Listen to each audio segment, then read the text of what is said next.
Ah, you damn right. Never thought I'd be so happy to hear Papa Emeritus and Ghost fire it up. By the way, they're coming to Coda later in the year if you want to check them out. Hope you're having a good Tuesday. We had a little bit of a weird Monday, but we are definitely glad to be here today. It's Chad and Zay on this Tuesday. Plenty of NBA to get into. There's football stuff to get into. There's even a does he get to keep his job discussion in the crap bag today. I'm Chad Hastings, and he is Isaiah Collier. What's up, Zay? What up, though? Feels good to be back. Happy Tuesday, everybody. Chad, how you doing? Whew, I'm good. Glad to see you. I heard you yesterday. I heard your voice. We put together a little podcast yesterday where Zay was breaking down the NBA. Was that good for you? Was that natural where you could just break it down without me interrupting? Did you enjoy that? Yeah, it went back to the right call days when your boy was Dolo, just yapping about sports for an hour, yapping about basketball for an hour, where people are like, yo, get this brother off the air. He needs some help. And that's what I got you for. I got you to help to, make things go a little smoother. But yeah, it was cool. It was cool. Hey, it was good breakdown, and we had great games last night. Really good NBA drama. We will get into all of that as we roll through. If you missed the podcast yesterday, you can check it out at hornfm.com. We ended up throwing that on the podcast page. Also, I threw a video out yesterday just thanking everybody for their patience in the whole situation. And if you didn't hear, I know there's some people out there that are kind of going with this idea of that there's some massive secret that's being kept and what exactly happened and all those kind of things. So if you haven't heard some of the, the stuff that's been going on, the basics are this was certainly, obviously above our level. It's not something that any of the on-air guys were really a part of, but it was about bosses and the landlord, essentially. And there was a little, the joke around our business sometimes is we're in the communication business and we can't communicate sometimes. It drives me crazy when people say it, but sometimes it's true. So there were some communications, miscommunications, and basically late Friday night, it was impossible for us to get in the building past a certain point. So when you can't get in the building, can't get to the studio to do the show. So they had to have the discussions and the talks and figure all that out. So first and foremost, we got to give the shout out to the bosses and the shout out to the landlord for getting things figured out. We do appreciate all of that. And we are told things are worked out, and they, have agreed to, go have lunch today. Yeah, because it could have went Lamar Jackson and it could have been way different. But we got it taken care of. We're back, and that's the most important thing. And by the way, later on, if we do have like a one-act play of what happened over the last 3 or 4 days, I will be playing Lamar Jackson's mother. Just so you know. I'm going to go full-on Mrs. Doubtfire style. I'm going to go dress, wig, makeup. I'm going to do the whole thing. I'm going to be Lamar's mama. That's going to be my role. Oh, man. All right, so we are glad to be back today, and we thank all of you out there. You know what? And also thanks, as I did yesterday, but thanks to the fans first and foremost, because it's a silly cliche thing to say, but if you weren't out there and you didn't care, we wouldn't have a job. So thank you so much. People reacting to say, oh, man, I didn't know I'd miss you guys, but I missed you guys. So that's really cool. I hope we get maybe we did, and you guys, and maybe everybody involved gets a little more appreciation for this magical little thing we get to do every day. We're glad that we're with you again. For those of you traveling on 360, on 35, all over town, all over the country. Our man CB, Chris Bennett, out at Washington State, listening on the app, people around the world. It is a cool thing that we get to do. So thank you for being there. Thanks to all of our great sponsors and partners for being patient with us and continuing to support us. And thanks to the folks around here, man. I want to thank the coworkers because it was an easy situation to maybe flip out a little bit. But for everybody to try to take a breath, try to be as calm as they could. And I wasn't involved in the biggest meetings, Zay, but I was involved in some conversations where people that you and I both know and work with and deal with on a pretty daily basis, man, they were busting their ass trying to figure this out. So I just want to thank all of them. Yeah, and thank everybody on Specs text line that people are coming in and already saying, is Chad going blackface? No, he said Miss Doubtfire. He's not going Medea. Y'all need to relax. I miss y'all's ridiculous comments. Appreciate everybody. And yeah, I'm just glad we got it taken care of. And we back to business, baby. That probably wasn't the best thing I could have said to start out with, to be fair. And I see what they're saying. So, let me give a shout out to my pops, because my pops, he gave me a call this morning. He was like, hey, I know y'all are back. Don't take this for granted. Oh, I was like, man, go, Pops, CC. Pops, man, I appreciate that. Then he went another way, because there's coaches out here wilding on air. So you better be careful with everything you say. And I was like, you're right, Pops. You're right. And we're going to get to that in a little bit. I love the fact that your dad reached out to you because of the Bob Huggins story. That's awesome. And every dad my dad should have done that today. Hey, dude, I know you've been doing this a while, but did you see what may happen to Bob Huggins? Bobby! We will get to the Bob Huggins thing in the crap bag if you missed what he said. Oh, my God. We will not play it for you because we would get taken off the air if we played that in its entirety, unedited. You're the best, Bobby. So we won't do that. My goodness. He's just the best, isn't he? We will get to all that. Plus, we will get to the Longhorn football talk of the day, because Longhorn fans, we have 116 days till you have a football game. We're just going to continue to remind you about the overall general feeling you need to have as a Longhorn fan to get ready for 2023, because a lot's being said about your football team. We're going to get into that at 12:30. Right now, though, let's start with some of this incredible NBA action. Zay, I'll admit it, not once. I watched the last 10 minutes of Lakers-Warriors twice. I had to go back and watch it again. The theater presented last night with everything that was on the line was flat out awesome. In his first year with the Los Angeles Lakers, Darvin Ham is coming in to the playoffs facing the 4-time NBA champ Golden State Warriors, and he's out coaching Steve Kerr. And, I'm not sitting here saying that Steve Kerr's doing a bad job. He's trying to play chess too. But the buttons that Darvin Ham is pushing right now, like to have the confidence to play Lonnie Walker, you're tied 1-1 going back to L.A. Lonnie hasn't played majority of the playoffs, which I know Spurs fans, this might hurt a little bit, but Lonnie, he got that type fade. He thinking clearly. When he was in San Antonio, he had all the hair and stuff. That might have been mucking up his game a little bit. Now he in L.A., type fade, thinking clearly, confident, and Ham giving them those minutes and the 15 points that he gave the Lakers in the fourth quarter, that was the difference.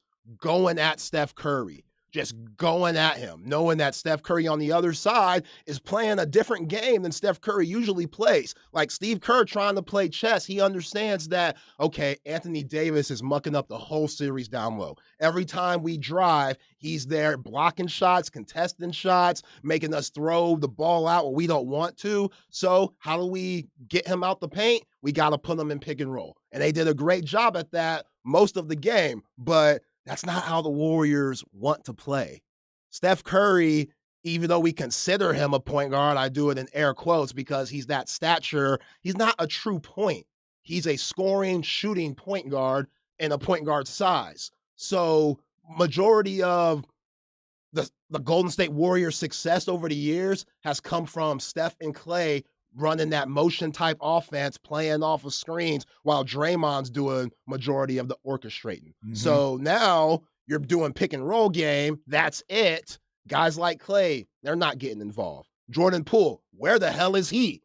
He's been a no-show this series. Well, there's a lot of rough parts of that stat sheet for them. Poole was 0 for 4. Yeah. Going back to Kevon Looney. He was the reason why they won the previous series against the Sacramento Kings in 7 games, out-rebounding Sabonis, getting 20-plus rebounds in 3 straight games. Is he still sick? I don't think so. 4 points, 2 for 2, and that's it? Does he have the vid? 11 minutes? He had 11. He barely had 11 more minutes than you and I had. Did he have? It didn't feel like it. Omari Khan? Ojari Khan? Does he have a different COVID that we don't know about where he's just not getting them in? What happened? Play him a little bit, but Steve Kerr's just so afraid because Anthony Davis is going to kill him. They have a new version called the Looney Flu. The COVID Looney Flu. That's what he's got. It's been a problem. And you know what, Chad? this kind of just goes back to how their season's been. Remember, their road record is trash, so they just lost 2 road games back to back. By the way, 3 and 4. Every game in LA they've played, they've lost to the Lakers. Do you see that? This whole season? I think it's an 0 for 4 now. That's 0 for brutal. whatever that. I guess it'd be 4 games they played overall. Lost them all. That's brutal. But Yeah. people forget, like people think this is just the same team that came back and had nothing go wrong. So Steph Curry, he missed probably 30-something games. Mhm. You had Andrew Wiggins miss 25 games. Both of those guys just get thrown back into the fire, having to play meaningful minutes just to get the guys into the playoffs. Hell, Andrew Wiggins didn't even play until the playoffs. Yeah. He really just got back. And So before they even got started, the Draymond Poole thing. yeah, the Draymond Poole thing, he's out here punching him in the face. Yeah. So that kind of really started up all these issues. And then you think about Jordan Poole struggling and the way that he was playing throughout the season without Gary Payton II, because they got rid of him and then they brought him back on a midseason trade, or I think they picked him up off of waivers. So Jordan Poole, Steph Curry's out, Andrew Wiggins is out. He was the point guard the whole season. And now he goes from the ball in his hands, kind of being the number 1 option, to the 4th. And that's been tough for him. He has not been able to figure it out. Plus, he got paid, so that's probably on his mind. Like, man, there's a lot of expectation and responsibility coming out of me, especially with the bread that I got with us winning the 2022 title, and he hasn't lived up to that. Mhm. And there's some guys that thrive in those situations, and there are some guys that feel the pressure and get tight. Is there a negative to you that Steph Curry ends up with a triple-double? It's kind of a weird triple-double. It's a 30, 10, and 14, but that 14 needs to be something else, doesn't it? Doesn't that need to be somewhere else for them to be successful? Well, they were controlling the game, and yeah, Lonnie Walker, he stepped up, but the last 2 plays were awful. The plays that they had to end the game where Steph Curry got the ISO on Anthony Davis, and Anthony Davis stuck with him. That's great D. Yeah, I was going to ask you as a basketball guy, did he just move his feet well enough that it made Steph give up and shoot? Because I'm just thinking, go by him. It's below by you. He had just done it. It's mental. It's a mental thing. Like, Okay. for one, he's tired because Lonnie Walker's going at him on the other end. Sure. And now he's expected to make these shots. And Anthony moves well enough to make him think. Yeah, and right? he hit one on him early in that first half. Yeah. He got him on the same type of ISO, and he busted his eye on one of those classic fadeaways, and he was like, okay, maybe I could do that again. But Anthony Davis was like, nah, this is clutch time. I'm one of the best defenders in the league, and this is why I was the number 1 pick over 10 years ago. Because of this. That was his value coming out of Kentucky. Just his ability to move, block shots, his defensive presence. They didn't know his offensive game would come along like it did, which that's a huge plus and has made him a top 75 player of all time, which I don't agree with. I think Vince Carter and Dominique Wilkins should be in there, but that's a different story for a different day. I digress a little bit. Anthony Davis is special when he's healthy. He's just never healthy. That's been his Achilles heel, pun intended. He's never been healthy his whole career. But when he is absolutely special. And Draymond Green, after that Steph first miss and you get the rebound and you got Dennis Schroeder on you, go back up. He had him. Dennis Schroeder's like 6 foot. He had him like 5 feet away from the goal. Go back up. He throws it out to Steph. Steph's probably like, what the hell are you doing? Right, you're right there. You're right there. And then he has to hoist up another bad shot. That was the other weird part of the ending. That ending sequence, not only are you not taking advantage of, a big guarding Steph Curry, they were down 1 for both those possessions. Not 2, and certainly not 3. And they acted like they had to have the 3, because that's the DNA. Yeah. And I agreed with the TNT guys last night. I thought all those points in the paint early were going to really help them later, and then eventually they'd just hit a couple threes, and they'd be better, and we'd be at 2-all. But that's not what happened. They tried to go to their DNA, and they just missed. Klay took some really bad shots in the last 3 minutes. He took a 3 from, San Bernardino at one point. And it was just a bad shot. I'm like, man, Klay, you're one of the ones that could take that shot, but you got to understand, you're not in the rhythm right now. And why isn't he in the rhythm? Because they're playing a style that they're not used to playing. Just give the ball to Steph and have him ISO or have him go pick and roll with Anthony Davis involved the whole game. So Klay's over here like, okay, this is what coach wants, but it doesn't get I'm not him a used rhythm. to this. Yeah, Klay's not used to that. So he's forcing shots. And then he shot another one on the other side, which wasn't as bad. And there's a video, Chad, where you could see Klay and Steve Kerr, and Steve Kerr throws his hands up like, what the hell are you doing? We don't need that. And then Steve Kerr later on the presser, when they asked him about it, because, people saw it, Sure. he was like, I want Klay taking those shots because he's made those shots for us before. Yeah. But, that's a bad shot. And then that last play with Draymond Green, they tried to run that flare screen for Klay in the corner, and LeBron and Anthony Davis, they just switched it so easily. Yeah. It was nothing. And Draymond has to know, I can't get caught up in the air. Like, I'm going to have to take this layup. Nothing's available. I'm just going to have to take this layup, even though we're down by 3, because they played good D there. And I got to take what the defense gives me, and hopefully they can miss some free throws, and we'll see where we go from there. He didn't. He got caught in the air, turned it over, ball game. So this morning I heard J.J. Redick on Get Up talking about, how to him that was Klay Thompson's fault on that play. Everybody wants to blame Draymond Green. He said, I think that's Klay's fault. He got himself trapped. He needs to be there. He's got to be there. He said, I've been involved in that play many, many times. You have to get yourself to that corner spot, and you have to give him the option because that's what the play's designed to do. Draymond's not thinking about the bucket there. He's thinking about, I'm going to drive, get the attention, and you got to be out there. Yep. And he starts to throw the pass. It's not there. Anthony Davis is. Davis's defense, Davis and LeBron, that defense late was incredible. And then just watching the faces of the Lakers reacting to Walker's performance was so cool. I love it when that happens in the playoffs, when an unsung guy shows up, gets some buckets. It was 15 off the bench. It was all in the fourth quarter. And I think he played at Miami. Is that right? Yeah, went to Miami, the U. For Walker. And just that look on his face, the fact that he got to go to the presser and talk to the media, like, that's one of those where an athlete probably really appreciates talking to the media because they don't even know who he is, much less want to talk to him. That was awesome. And for LeBron at the end to say, hey, I've told him, be ready, we're going to need you. And I'm so glad to see him step up. Like, that's cool stuff. Yeah. And again, I said early on in this series, and the only game the Warriors won is the game that they let LeBron James take over and just took away everybody else. And they haven't been able to do that for the 3 other games, from Dennis Schroeder in game 1 to D'Angelo Russell dropping 21 in game 3. D'Angelo Russell, he didn't have a good game yesterday. So what Ham do? Put him on the bench, put in Lonnie Walker, and he ended up having a good game. He found somebody that could score. Yeah, so they just keep finding guys. Next game, it could be Hachimura. Next game, it could be Reeves. It could be any of those guys. They just have so many different pieces that can come in and produce. And the Warriors, though their other guys, Jordan Poole and Klay Thompson's had 2 back-to-back games in his hometown. All these guys, they're really struggling where usually they come through. Yeah, and Draymond's been, he's been out of – he has not been consistent in terms of giving them scoring, and they're just getting such inconsistency there. By the way, have we gotten to this point and not even said Austin Reeves' name? He had 21. Tough. Like, that's a weird, quiet 21 from him. With Walker's performance, with the defense at the end, he went 7 for 15, 3 for 6, 4 for 4. Hello. And what he did, 4 assists, 2 turnovers. And he's playing D. Whew.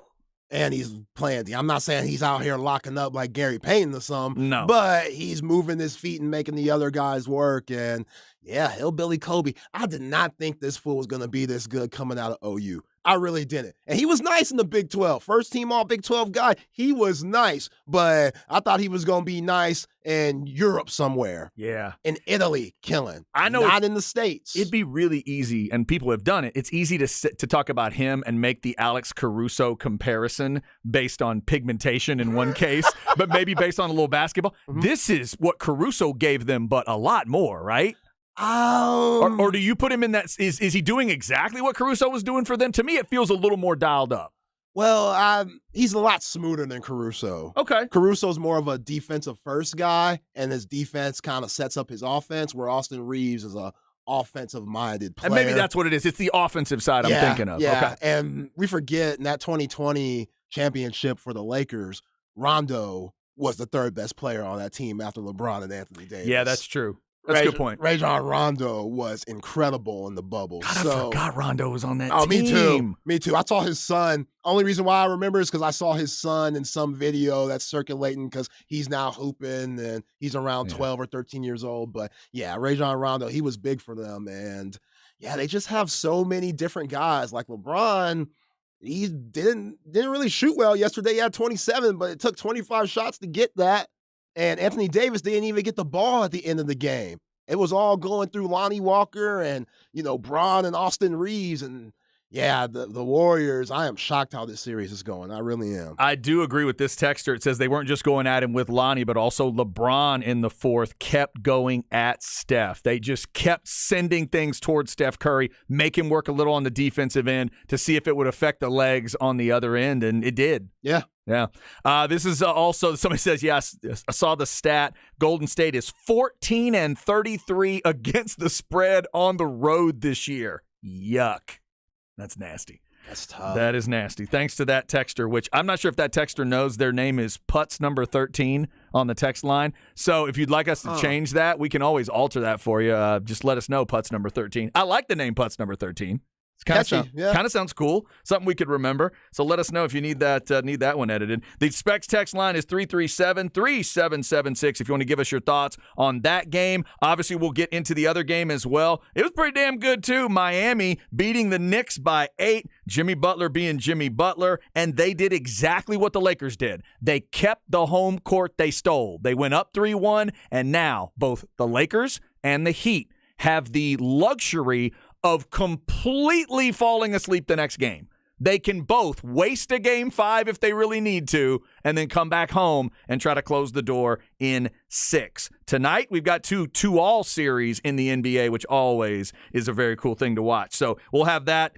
More talk on the NBA coming up. In the crap bag, if you missed the college basketball story involving Bob Huggins, a radio interview, and does he get to keep his job? We'll talk about that. Up next, though, let's talk about some college football. Longhorn projections starting to continue to come out nationally. Urban Meyer had some comments on the Longhorns. Plus, there's a bowl projection, Texas fans, that you're really going to love on 3 specific levels. We'll tell you about it on the Horn.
Chad and Zay.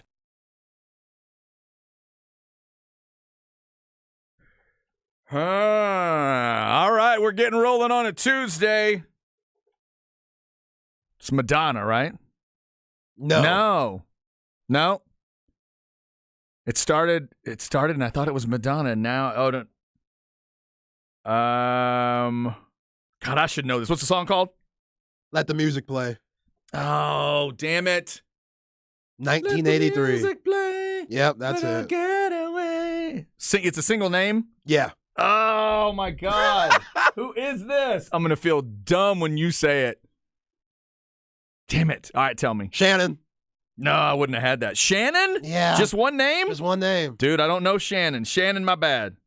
My bad. Okay. That's too basic for a one It's name. a catchy ass song. Very catchy. All right, Shannon, my apologies. Maybe been a little out of practice, since first show of the week. All right.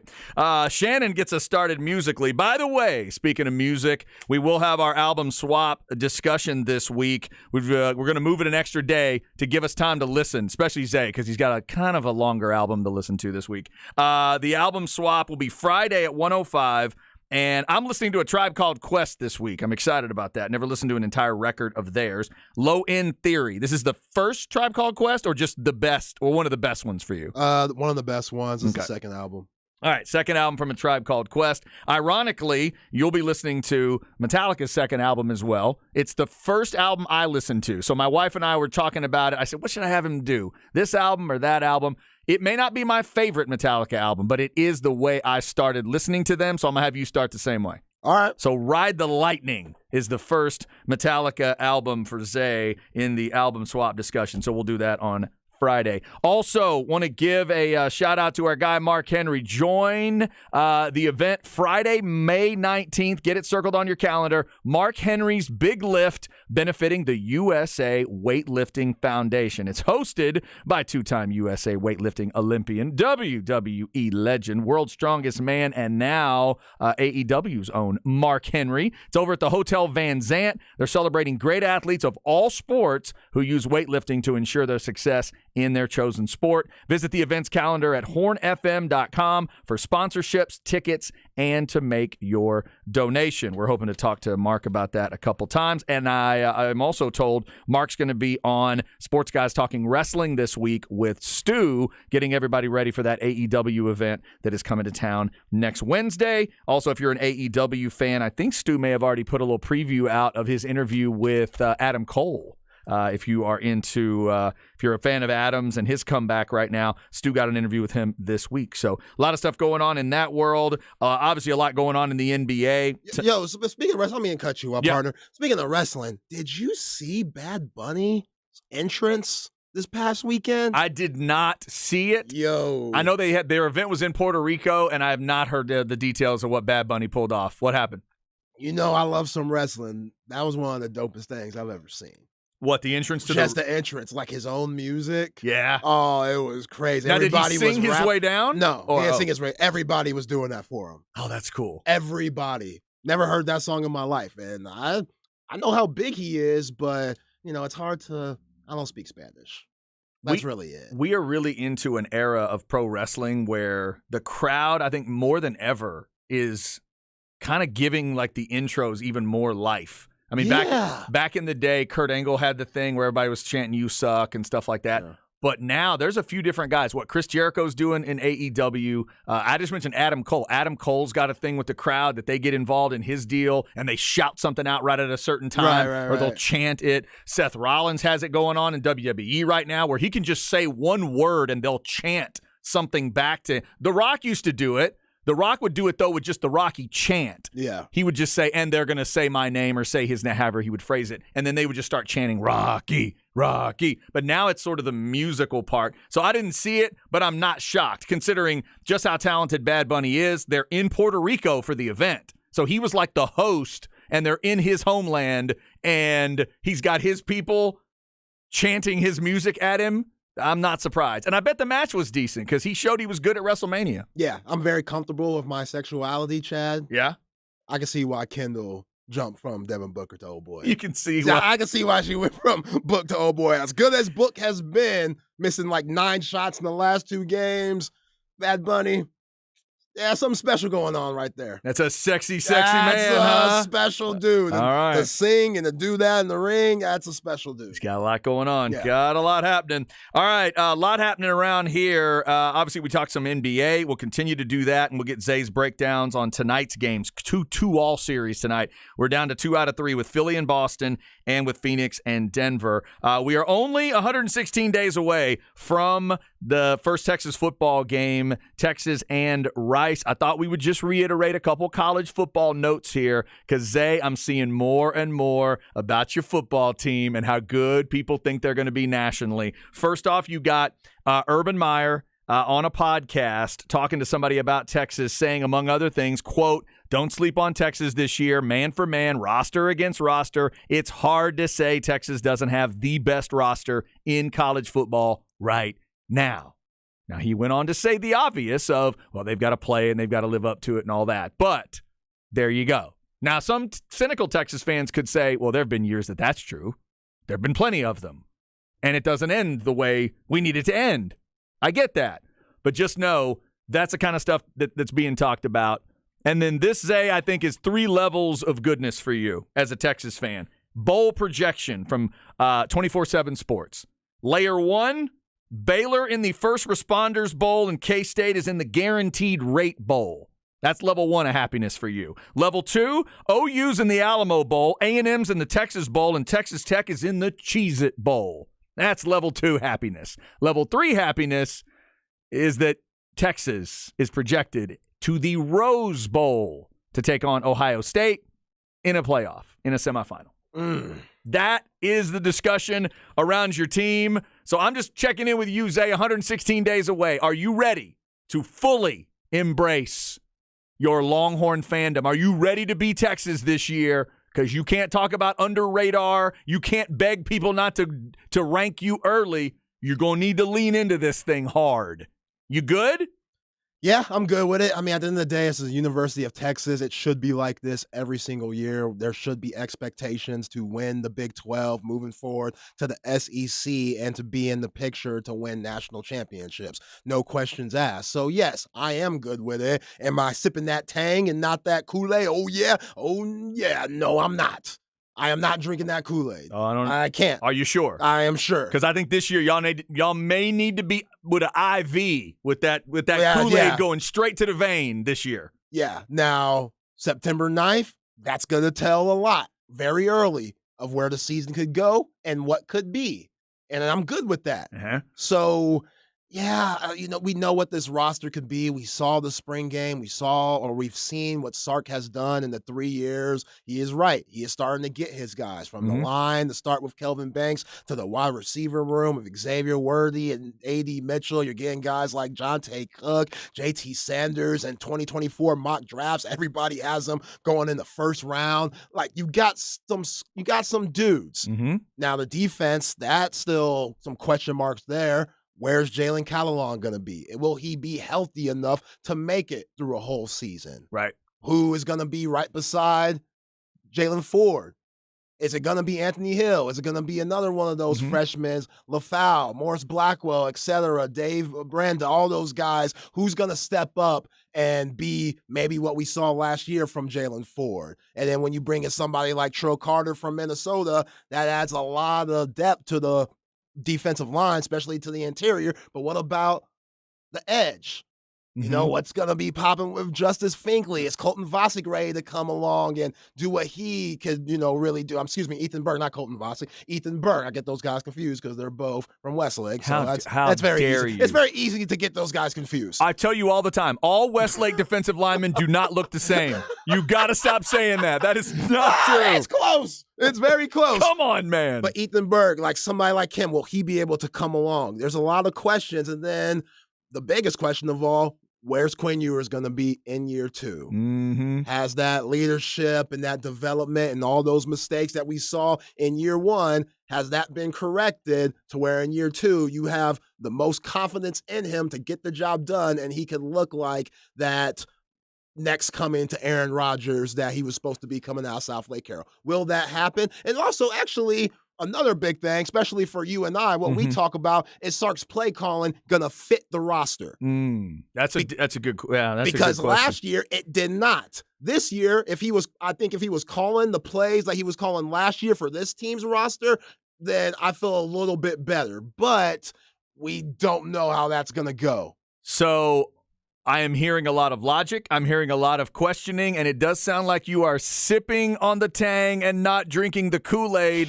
This texter says, no, don't drink that orange Kool-Aid, LOL. The next texter says, I'm drinking the damn Kool-Aid, Tang, whatever it is, bring on the SEC. And then the next texter says, I'm not drinking that Kool-Aid unless we're undefeated going into November. Now, that's an interesting boundary line to set.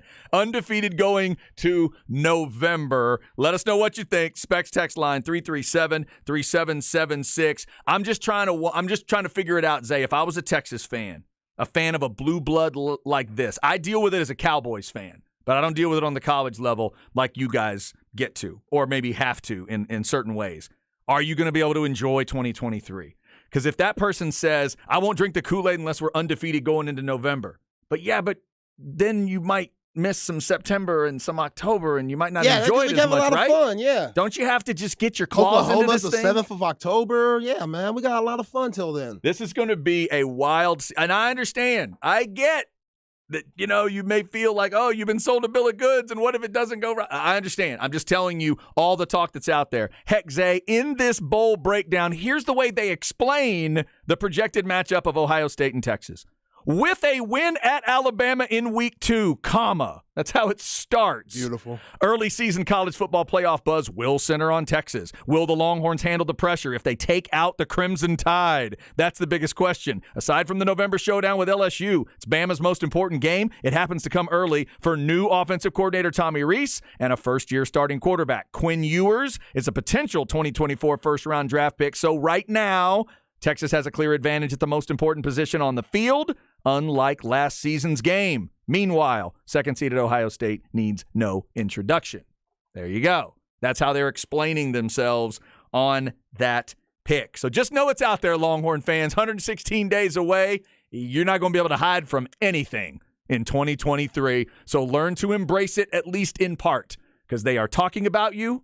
And that game, like you said, that game on September 9th is big. Zay, I'll still say, I think there's absolutely a way that Texas can go to Tuscaloosa, put up a fight, and lose. Oh, yeah. And still find their way to a playoff, because there's a lot of that other stuff they've been getting into. I'll keep saying 9 over and over again. My thought for Texas is win 9 games and then see where you are, because they're not doing that consistently enough. But that's not what the big national buzz wants to talk about. They want to talk about Texas on that next level or that next level up from just a 9-3 kind of football team. Yeah, and, a lot of people look at the schedule and think it's weak.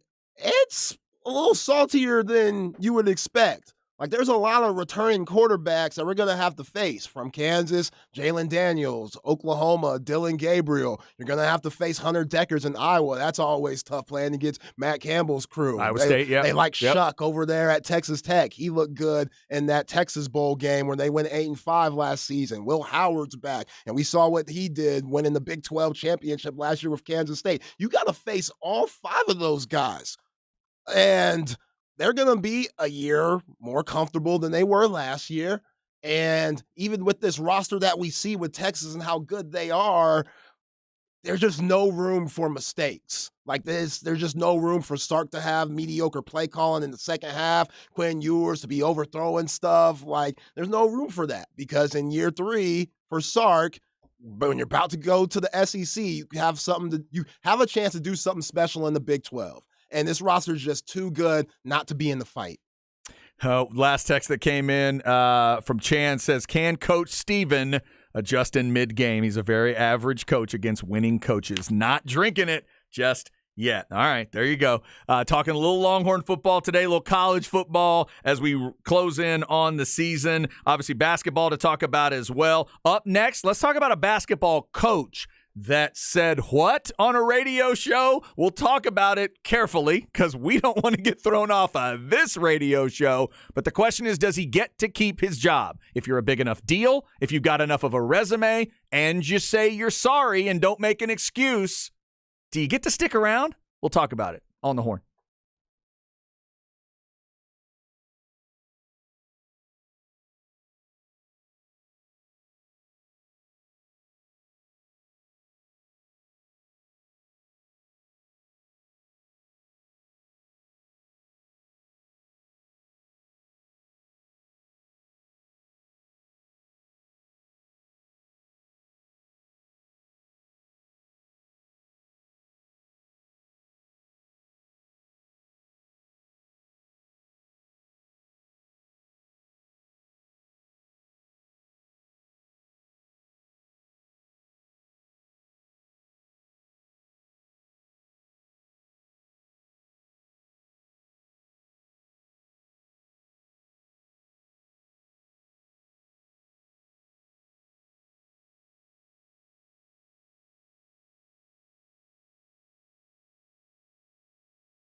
Chad and Zay.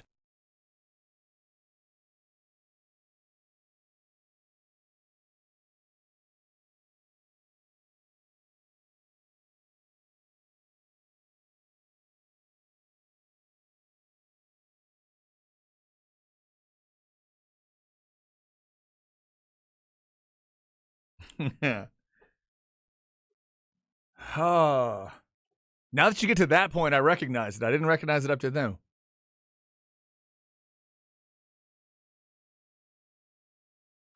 Almost sounds like some psychedelic Paul McCartney kind of a thing, but I don't know. Who is it? You're right. Are you serious? I'm dead serious.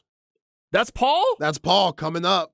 Okay. Maybe that's why I recognized it. Weird. Yeah, there he is. I just don't remember it sounding like this. Coming up, yeah. Wow. Okay, there it is. Paul McCartney and Shannon getting us started today. All right.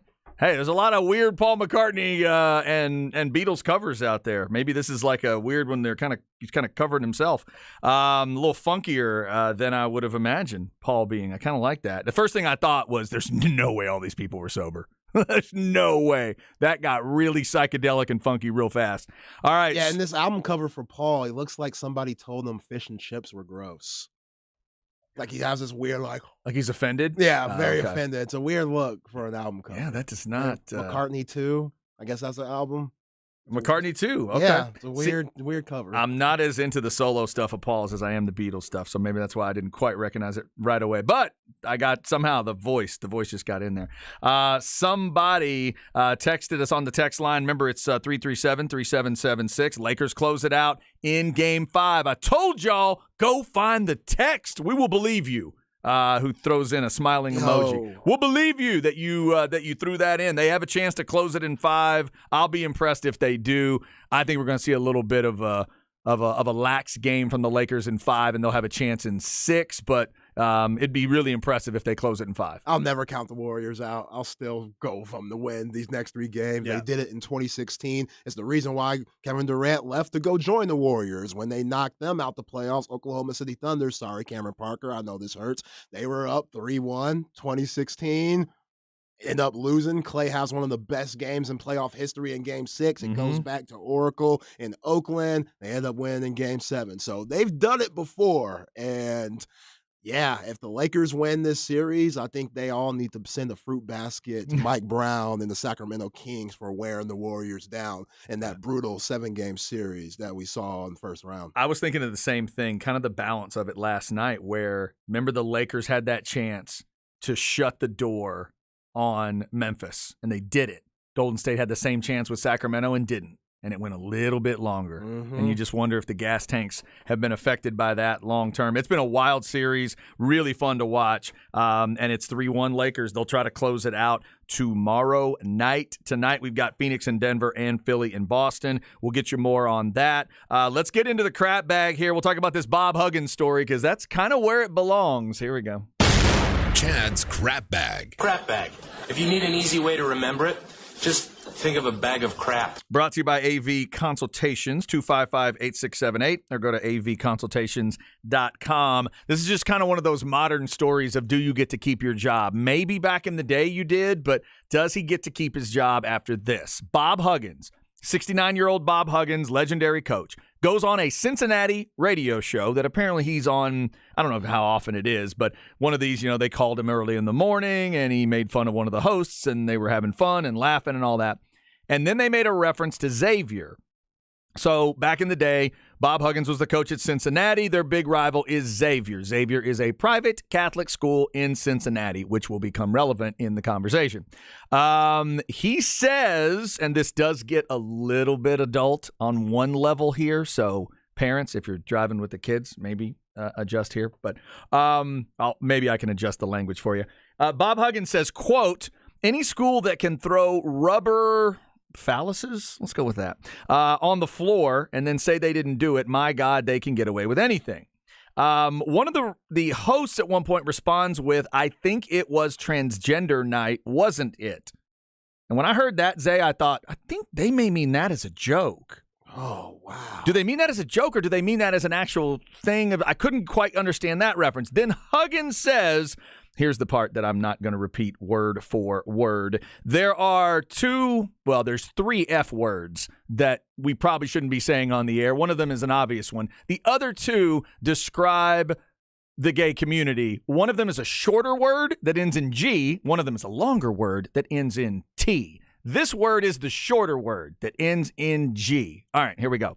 Quote, what it was all those Fs, those Catholic Fs, I think. Oh, my God. One of the hosts laughed, kind of uncomfortably but laughed. Then it added they were envious they didn't have one. Then the host laughs again. Drop them. And then some version of, yeah, see there, Bill, Coach Huggins, is he the best or what? That happens on the air. Yeah, I mean, he's the best. He's the best. He's the best. Might say one of the most offensive things you could ever say. And we come up with he's the best. Like, if we ever got into that situation, which please don't ever put us in that situation. Yes, don't radio do that. guys. All coaches out there, don't do that. Please don't. But for someone who's in control of the phone calls and the board, we're dropping Bobby right there. Robert, you're dropped. I don't care who you are. You cross the line. You're not gonna put our jobs in jeopardy. Yeah, if that word is uttered by a guest, by a listener, anyone, that would be a let's dump that and then all right, coach. Thanks, coach. Literally potting him down. Well, early in the morning, crazy stuff, and then you just keep going. Somebody texted us. Sure sounds like a drunk Huggy Bear. It could have been a drunk guy. He was on one. The radio guys, in a way, did not help him, but he walked into that one himself. Later on, he issued an apology. He said he wasn't going to make excuses. He just flat out tries to apologize. I deeply apologize to the individuals I've offended. Apologizes to Xavier, Cincinnati, and West Virginia. Of course, if you don't know, he's the coach at West Virginia right now, not Cincinnati. So all of that happens, and this was on Sunday, or was this yesterday morning? This was yesterday. So yesterday morning it happens. By the afternoon, his apology comes out. A little later, West Virginia made a reference to it and said they were looking into it, I guess, and then said that, the remarks were insensitive, offensive, don't represent our university, and all that. So, Zay, in this day and age, and how reactive things can be, does 69-year-old Bob Huggins get any leeway here, or is it over? It's over. It should be over. Fired, gone, never coach again, retired early. The guy just got put in the Hall of Fame last year, and then he does this. He has over 900 wins, and even though he doesn't have that national championship, he's considered one of the greatest of all time. Yeah. And, man, I'm not saying I saw this coming, but Bob Huggins always gives you just that icky feel. Kind of like when you're watching a movie and there's a villain, and you as an audience member, it's the villain, and they're like in some just normal establishment, like a restaurant or a park or something, but you're like, you kind of tense up because it's the villain and anything can happen, but the people in the movie, they just think it's a normal citizen. Right. That's Bob Huggins. That's how I feel about Bob Huggins. You're like, okay, I don't know what's off, but something's not right. With all these wins, just his demeanor on the bench, he has that weird scowl, ironically enough, that's the happiest I've seen him ever act. And there was laughing going, laughing and stuff. These are guys it sounds like he gets along with on some level. But yeah, it's just one of those this is about, we have no idea where his actions might go. I'm not going to try to theorize on what he thinks of the gay community or people that are different. I'm not going to go into all that, but it's one of those things of how quickly and easily that word came out of his mouth twice.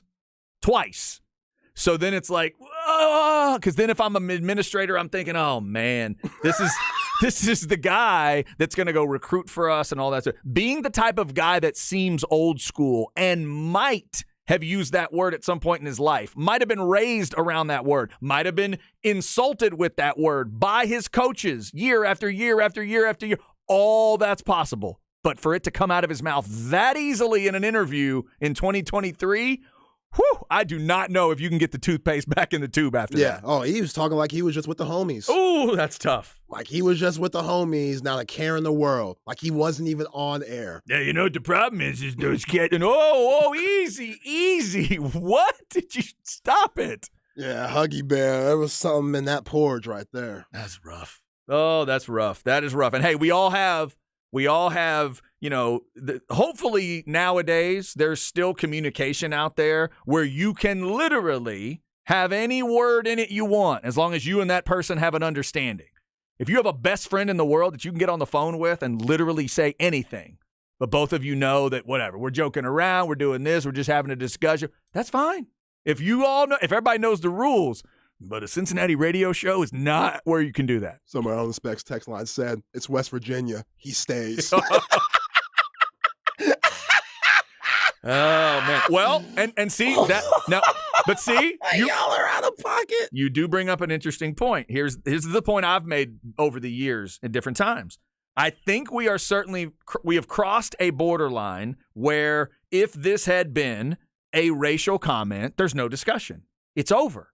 It's over instantaneously. But over the last few years, I think we're still, are we still in a time period where in a locker room machismo setting, homosexuality still gets joked about? Homosexuality still gets made fun of. Homosexuality still becomes something that guys will get on each other and a derogatory comment can be made and it's got that kind of reference to it. Does that still happen? Is it still acceptable in the sports circle? That's why this one to me, it feels like there's a borderline here because I could see the immediate sensitivity of, nope, that's it, it's done. But that world has been making fun of homosexuality for years, Right.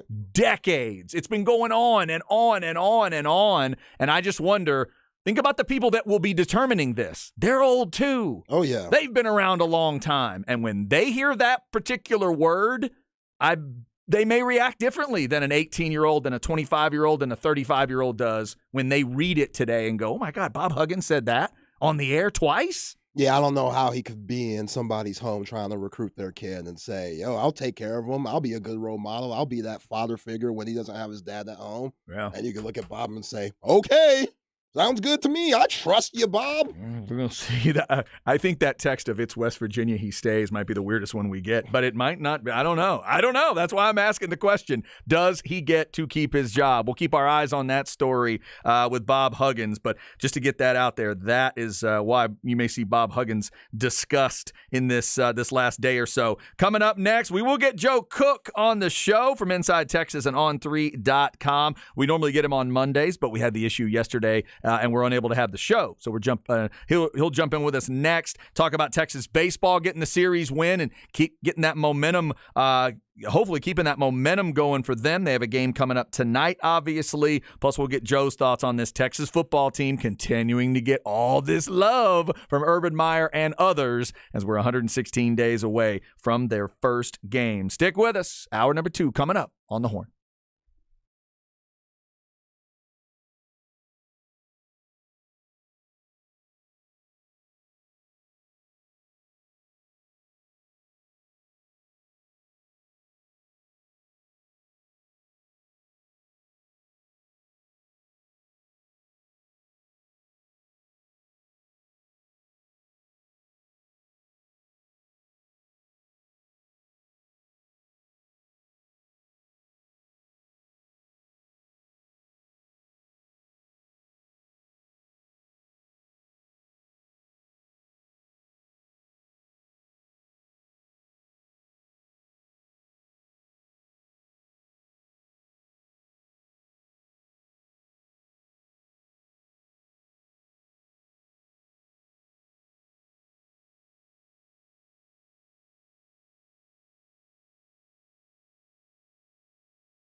All right, let's go hour number 2 on a Tuesday. We hope you're having a good one. What a night of NBA action last night. LA and Miami both solidifying that home court they stole and going up 3-1.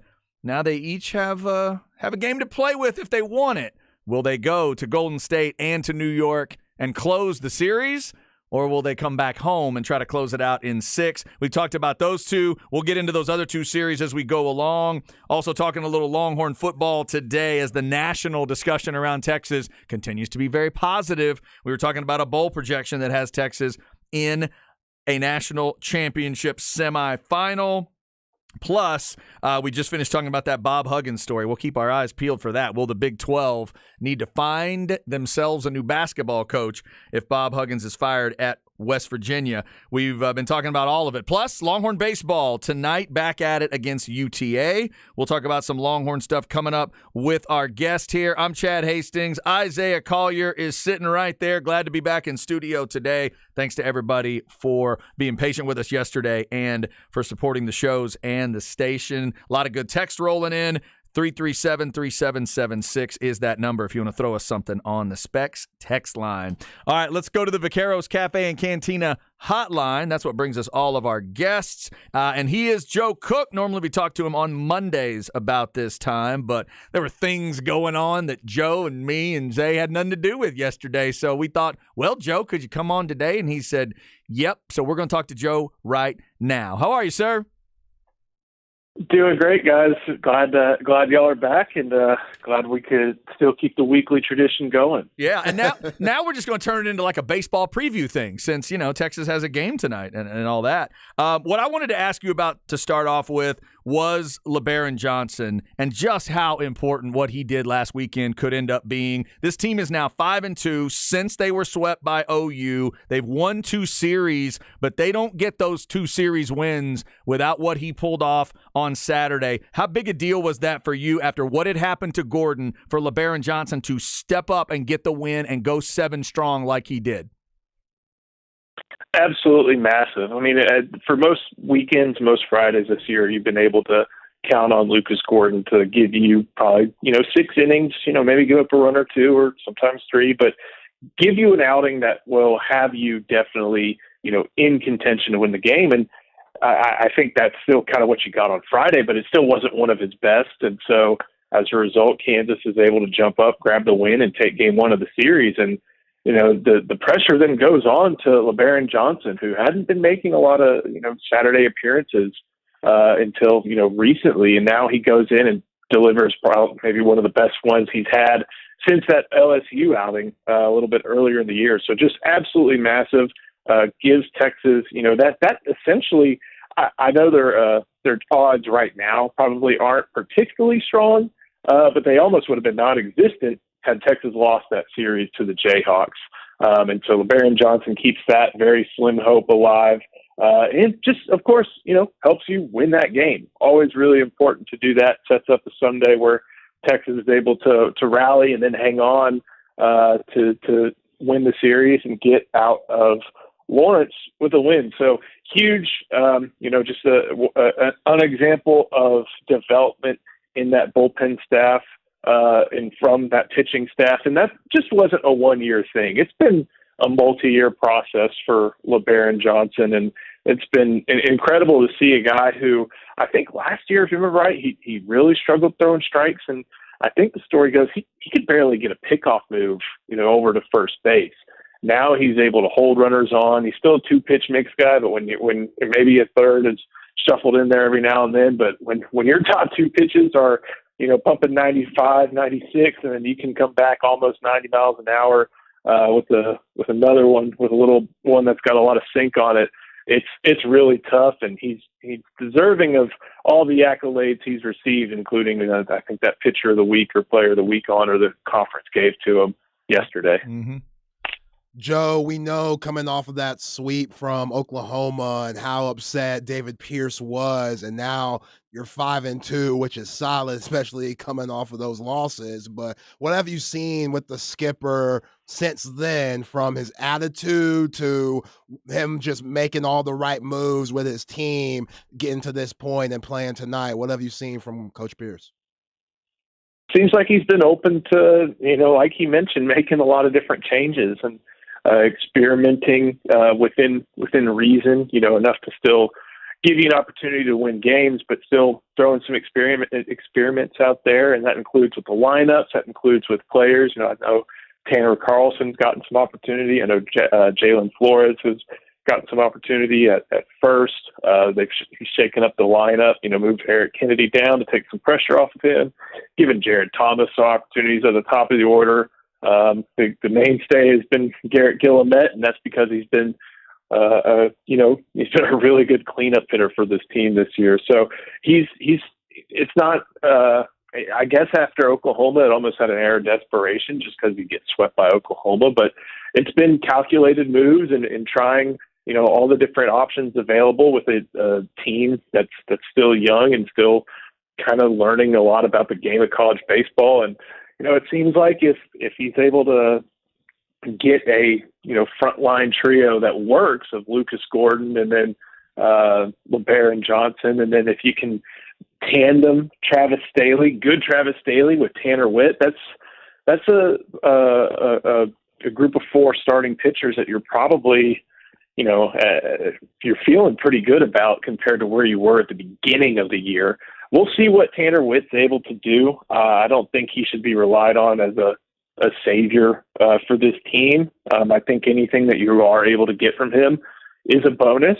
I think you should still be able to hold him to, a standard that's a little bit better than what he has offered in those first 2 outings. And I'm sure David Pierce and Witt himself would say that, there's good and there's bad. But when you're playing in conference games and that's the arena that you're making your rehab starts in, they're just as important as they would be. They're probably more important, honestly, than they would be if you're getting your 1 inning in on a Tuesday. So, but I'm really, it's good to see that they've tried so many different things, and it may have seemed like they've found some stuff that works and got to prove it against increased competition in the coming weeks when not only when the San Jose State gets to town, but also when West Virginia comes to town and maybe trying to play for a Big 12 title.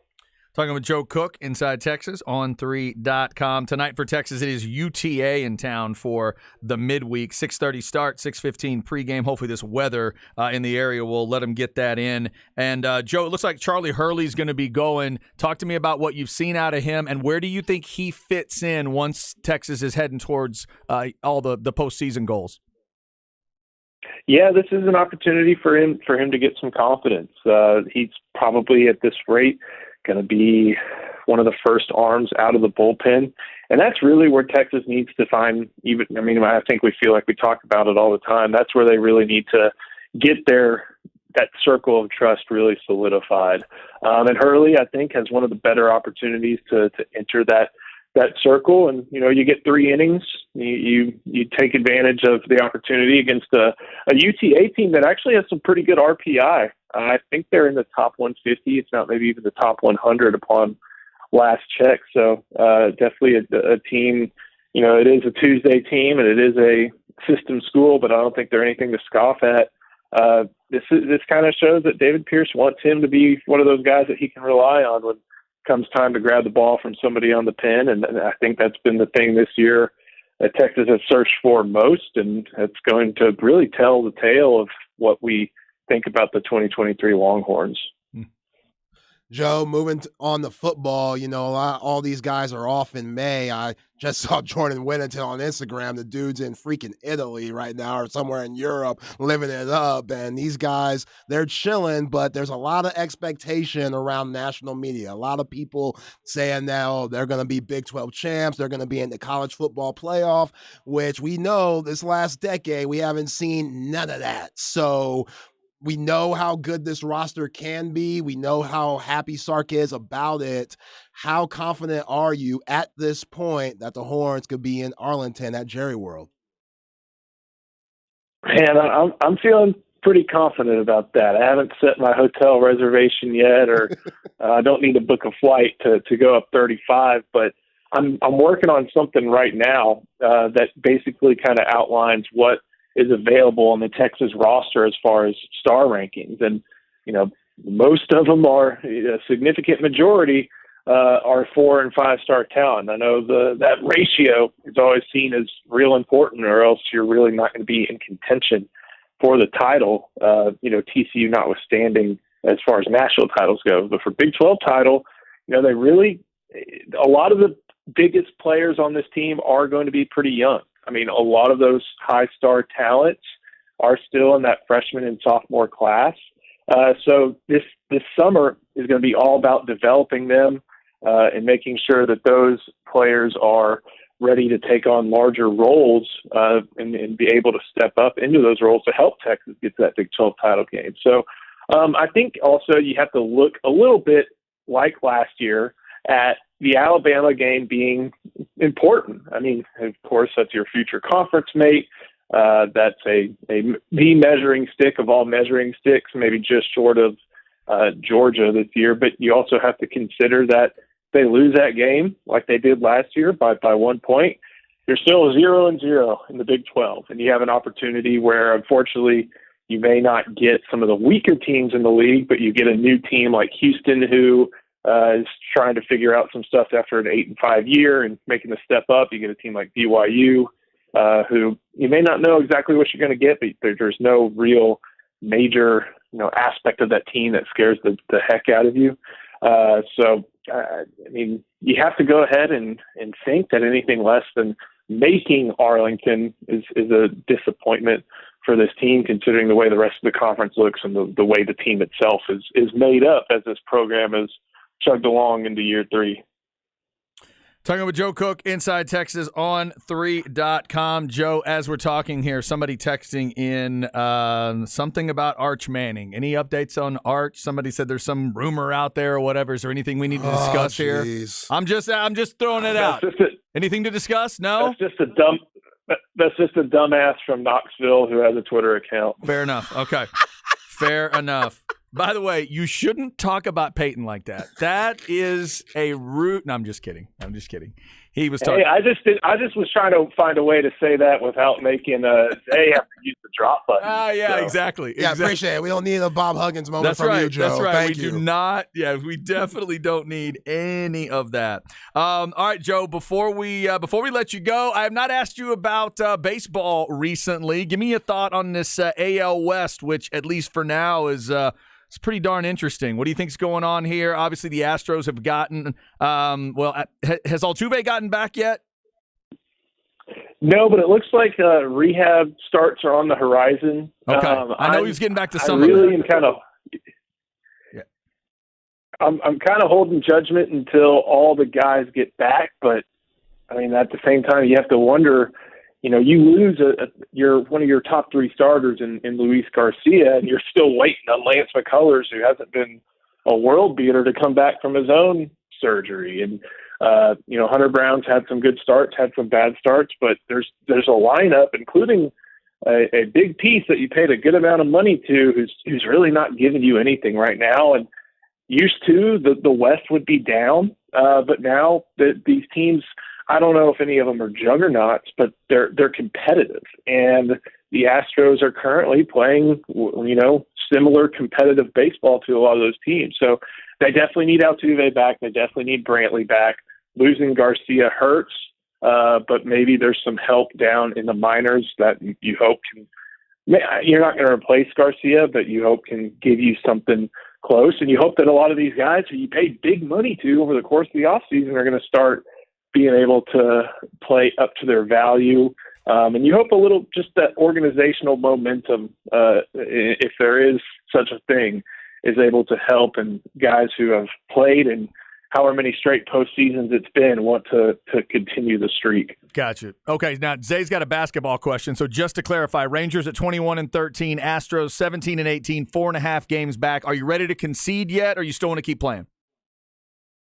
I still want to keep playing. I will say I would not be surprised if maybe the Astros slip into the wild card, which I never have liked the expanded wild card. I'd like, the eliteness of there being, 4 teams in each league and you have to be good the whole darn year to make it into the playoffs. I think it sucks a little bit, but hey, if they make it, well, let's go into a 3. There you go. All right, there it is. All right, Zach. All right, Joe. So Coach Terry bringing in 2 transfers. That's huge, especially with the Ron Holland thing. Arterio Morris, Zurich Oyema coming in from UTEP. I know they're familiar with one another, with Coach Terry coming from UTEP, and then Chendo Weaver coming in from UTA, very athletic guard that could shoot the ball a little bit. What's this mean for the basketball team?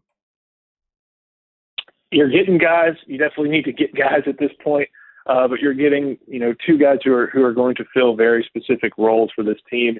Chendo Weaver, I'm real excited about. I think he may have been a prospect that kind of slipped under the cracks as far as, big time programs are concerned, and Texas is going to reap benefit, unfortunately, again, due to UTA being where it's at in the college basketball world. And Oyema, I'm real happy because it gives you a little bit of insurance when it comes to guys like Dylan Dessou and Caden Shedrick.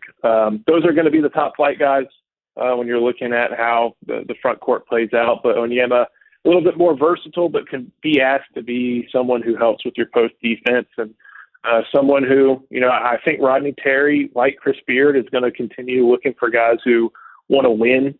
That's kind of question number 1, not NIL, not minutes, not possessions. They'll start with winning because they have a good blueprint with that, with guys like Penny Allen and Jabari Rice. So I like the moves made. The portal closes on May 11th, and then the dust will be fully settled on May 13th. So that'll be a big day for Texas, just to make sure that guys. I'm not expecting anybody, but you never know who could wake up and make a decision. So to retain most of the roster that they have accumulated, that'll be big. And then after that, I think you're looking at June 12th to see what Tyrese Hunter and Dylan Mitchell, that's their deadline. So looking at that, and one leaning more towards returning than the other, it seems, or one has a higher chance of returning than the other. But those are the dates to keep track of when looking at Texas basketball. Yeah, it's a great point. Joe Cook, Inside Texas, on3.com, at JosephCook89 on Twitter if you want to give him a follow. Joe, we appreciate it, and hopefully they'll get that baseball game in tonight, Around the Rain, and the series this weekend in Around the Rain, and we'll have more of that to talk about next week. Have a good week, brother. We appreciate it. Absolutely, guys. Thank you. Thanks, Joe. Good stuff as always. We normally talk to Joe on Mondays, but we squeezed him in on a Tuesday this week. Some good stuff there. And remember, Texas, 6:30 tonight against UTA. Lots of text rolling in. I did not realize there was some weird rumor floating around out there, but apparently weirdness in Knoxville creating something, but doesn't sound like it is real. I don't see anything that would lead a Longhorn fan to get nervous at all about Mr. Manning. So I think you're good. Yeah, guys just hating because they saw what Malik Murphy did, and they're just assuming that Arch Manning and the whole Manning camp isn't okay with it. That's what it is. Everybody thought, for one, remember, everybody thought he'd be battling with Quinn Ewers for number 1. Now that they're finding out that he's number 3 and probably going to get redshirted, right, a lot of people in national media who are idiots are like, what? What is this? So then, and then what we've seen from Ron Holland and other guys, when you're number 3, that means time to transfer. So a whole bunch of speculation is starting to go out there, and it's just bullcorn. There you go. So apparently nothing to worry about there if you are a Texas fan. You just need to worry about how much hype you want to ingest getting ready for this football season. Zay, one of our texters reminds you and all Longhorn fans, you lost your last game to Washington last season. Bama was/is your Super Bowl. Yeah, that's probably true. The number 1 pick in the draft played in that the whole season. He's not there no more, so that's kind of a big deal. It is, yeah. And the number 3 pick, who also calls havoc, isn't there anymore. That's also kind of a big deal. If Texas goes to that game and it feels like they have a better quarterback, and Bama goes into that game, and Tommy Rees hadn't quite figured things out yet, and their quarterback is sketchy, that's a wild game waiting to happen. So I love how you're just throwing Tyler Rees over there like Jalen Milroe ain't nothing. Like Milroe gonna be around? No. I'm not saying no. Tommy Reese is the OC. Remember? Oh, okay. Wait, who's my man that came from Notre Dame? Buckner is the quarterback. Okay. Reese is the play caller. Buckner is going to be there, and then of course, my assumption right now is Milroe would be the guy. Right. But then they're going to have to see. The real intrigue becomes if the person to take the first snap against Texas is Buckner, and Bama loses that game, then what? In T-Town. That's going to be interesting on their perspective. Obviously, that'll be massive for us here and what it means for Texas and the energy it builds. But Bama fans are going to lose their stuff if that happens. If the Notre Dame guy brings the Notre Dame quarterback and you lose to Texas, second game of the year, that's going to get rough quick. We're 116 days away from Texas's first game. So if you want to do that extra math, what's that, 123? Away from the Alabama game today? I believe that would be correct. I think I just did that math right. Did I do that good? Yeah. College math course, 116 plus 7. Yeah, I think that was work. I think that works. Thanks to Joe for his time. We'll talk more NBA as we go along. Also, the CJ Stroud comment that Zay heard that had him interested from the LeBron show. That was from the barber. They call that not the barber shop. The what do they call that when they get together with LeBron's guys?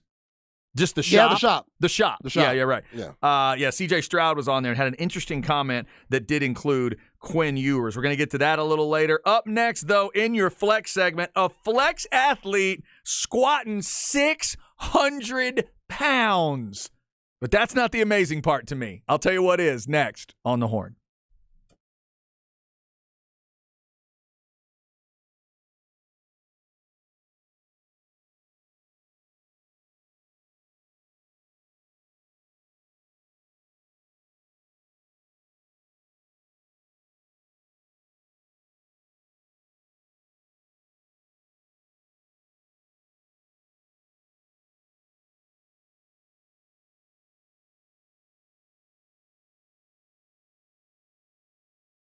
All right, this is Chad. Let's talk sinus and snoring specialist. Hope you're sleeping well and not snoring and you don't have sleep apnea and you're not keeping yourself or others up at night. But if all that's going on, or maybe you got allergy issues, or maybe it's a whole lot of stuff at the same time, Dr. Slaughter and sinus and snoring specialists can help you just like they helped me back in 2017, just like they've helped many people here in our office. And I know a lot of you have reached out and said you have met Dr. Slaughter because he prides himself on meeting you in that first consultation. And you got into fixing what was wrong with you, and hopefully gotten to sleeping better. For me, it was moderate obstructed sleep apnea. I did have allergy issues that I'd had my whole life until 2017. And then over a 3-year period, they got rid of my allergies for good. I didn't need the drops anymore past that point. And pretty quickly, I didn't need the sprays and the pills that I had been taking every day. And right now, knock on wood, we got crazy weather coming, right? In terms of it's been dry for a little bit. Now it's going to get rainy for a few days. That can always mess with your allergies.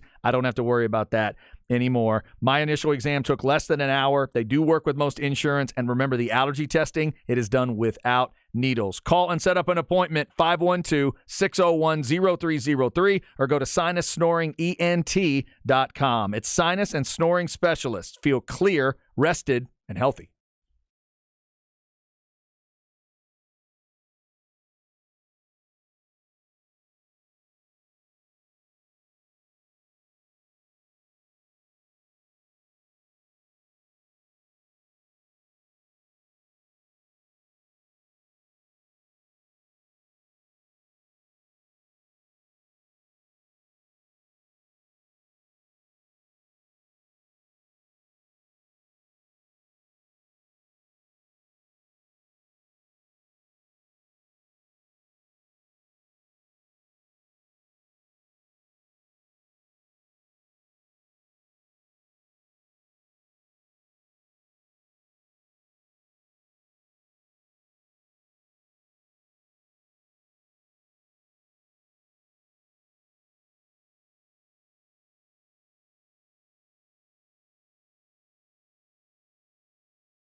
Chad and Zay.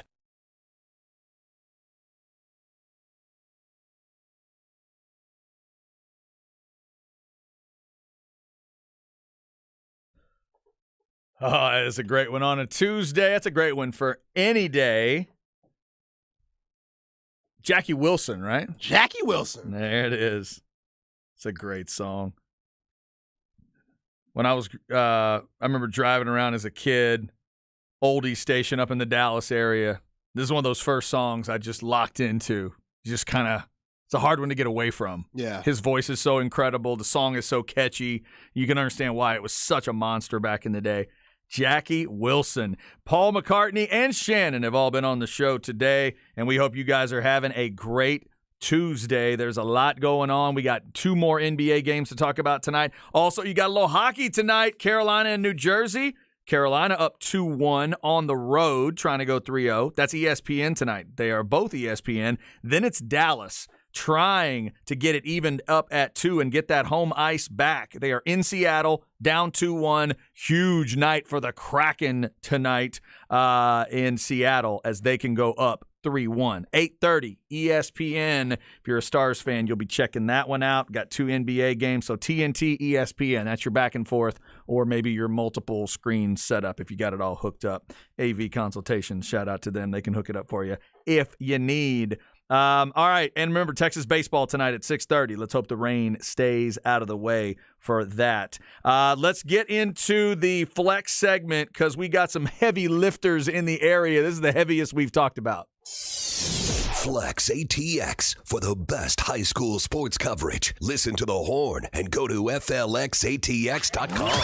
Flex 30 is brought to you by Brain Vault. Brain Vault is a revolutionary and patented mouthguard that has been proven to help reduce the risk of concussion. Visit BrainVault.com and join the movement. All right, so we've talked to you about sending in videos so we can get the word out there. A lot of schools have already loved doing this. Send in their weightlifting videos for stuff that's going on in the off season. Everybody's getting ready for football or getting ready for whatever the sport is. So we're getting a lot of great weightlifting stuff. We've had weightlifting stuff coming in from Hutto. We had weightlifting stuff coming in from Weiss recently that we were talking about. But today, Zay, we are headed to Duck Country because the folks out in Taylor apparently are lifting.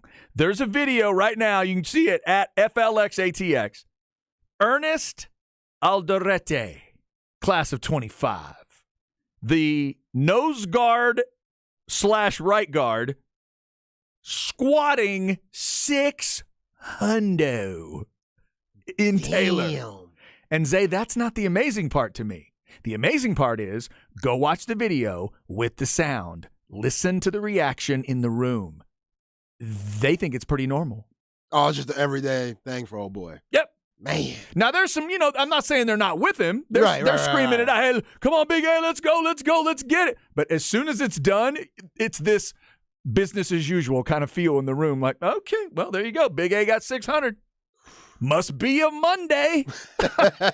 So well done, Big A. That is impressive stuff, man. 6 plates on each side. That bar is bending down, and my man got it done. So we love those weightlifting videos. We're coming up on this Mark Henry event that is giving love to weightlifting and the USA Weightlifting Foundation. We talked about that a little bit, the big lift coming up. I know Mark is really excited about that event and all the people that are going to be there. So it's very cool, man. It's one of those things that it can be a big thing for the ego is not the right word, for your self-esteem when you're your self-confidence. The self-confidence, the self-esteem when you can get involved in athletics. Zay, you know this. Like I was involved in it at not what wasn't seen as the manliest of sports at times, being a tennis player, but I did off season with the football guys. So we did off-season with them. I would go play tennis, but then we would lift with tennis as well, and there was just something about that. I went to college and did a couple weightlifting classes because I just knew I was going to gain weight otherwise,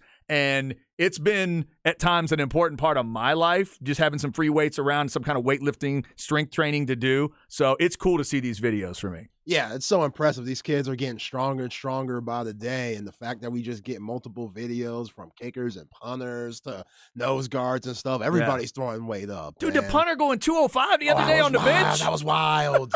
That was wild. Like, where's, I mean, it's Texas high school football, awesome. so I shouldn't be surprised, but I still am. And yeah, man, if you could do it in a way that works for you and find the weight that works for you and slowly grow and get stronger, and it could be therapeutic for some, and then you see it benefiting on the football field, and you go back and you look at photos of you of when you first started to where you are now, and you see the difference. Like, that could be huge for somebody's psyche moving forward. Yeah, no doubt about it. So check that out at FLXATX on your socials. Wednesday Night Flex, it will be on tomorrow night at 7.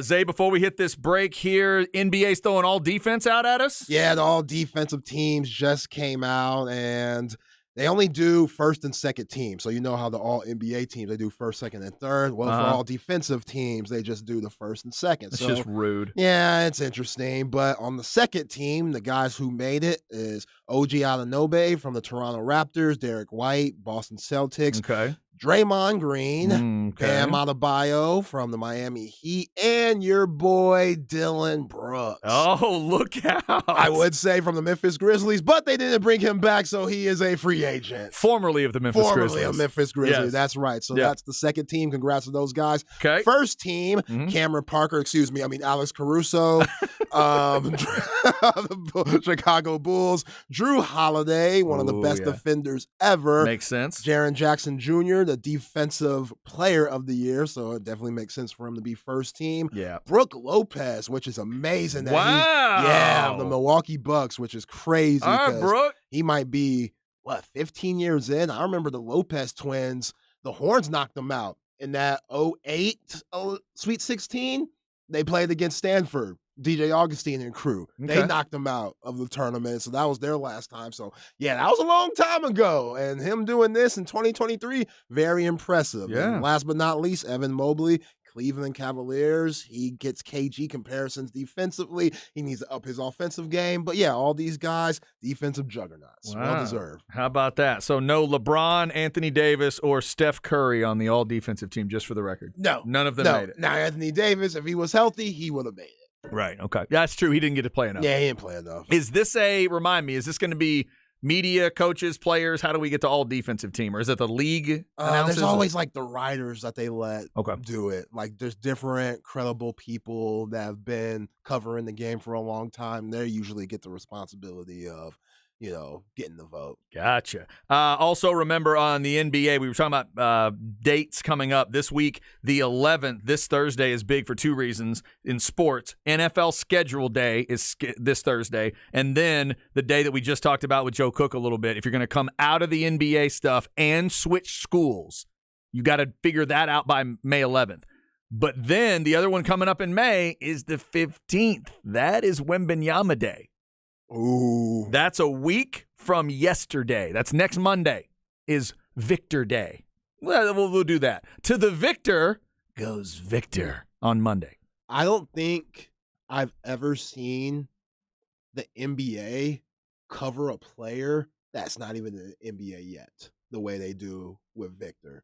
Like, you'll see on social media accounts that are the NBA's account from Instagram to Twitter, and they'll be posting his highlights like, look what Wembanyama's doing over here in Europe. Like, we all know whoever gets that pick, it's going to be this guy. Yeah. That's why we joke about whenever that day comes, hit up his realtor and say, hey, find me a place in Detroit, San Antonio, Houston. There's going to be one of those three, I feel like.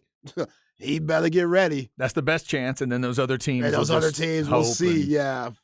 Something crazy happens. Now, technically, my Mavericks are in there, They right? are there. Technically, there's a chance. There's a chance. You're telling me there's a chance. I'm like Oh, Lloyd Christmas. if- I'm looking for a chance. Wemba, Kyrie, and Luka. Yo. Oh, man. Oh, my God. Do you realize how completely insufferable us Mavs fans would be if we end up with Wembanyama and the Spurs and the Rockets did all that to try to get him? Do you understand how difficult we'll be to live with? Come on, man. That'd be rough. We'll spend I didn't think about it like that. We will spend the rest of our lives reminding them that happened. All right, that comes up on the 15th, in case you haven't circled it on your calendar yet. Coming up in the 2 o'clock hour, the C.J. Stroud sound that we were talking about earlier in his comments on Quinn Ewers. NBA tonight, 2-all series are going to go 3-2 one way or the other. We'll get Zay's thoughts on it and talk about those matchups. Up next, it's Where We At in Society. We'll see what Zay's got for us today on this Tuesday. Glad you're with us. If you want to throw something in, it's the Specs text line 337-3776. This is The Horn.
All Chad right. and Zay. Yeah, sorry, Mr. Voice Guy.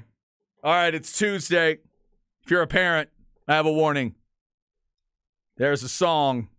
It's building to come get your children. And it's this one. This is one of my favorite slow build songs ever. Ever. Black Sabbath.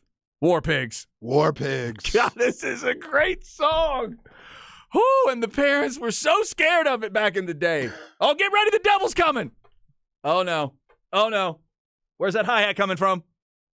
7 minutes and 54 seconds. Hey, as long as Ozzy doesn't sing, my kid can maybe be okay. Uh-oh. Never mind.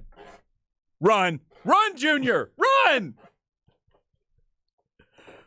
Oh, there's nothing better than War Pigs, ladies and gentlemen. Black Sabbath, Jackie Wilson, Paul McCartney, and Shannon. I love telling the story because it's my favorite concert moments between two acts at a show. Not Sabbath, not Ozzy.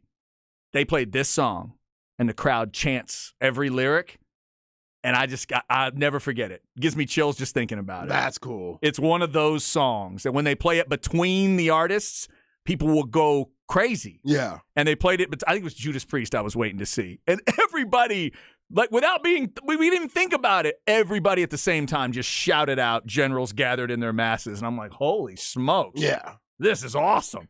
Yeah, shout out to Ozzy and all the Sabbath guys. Black Sabbath on a Tuesday.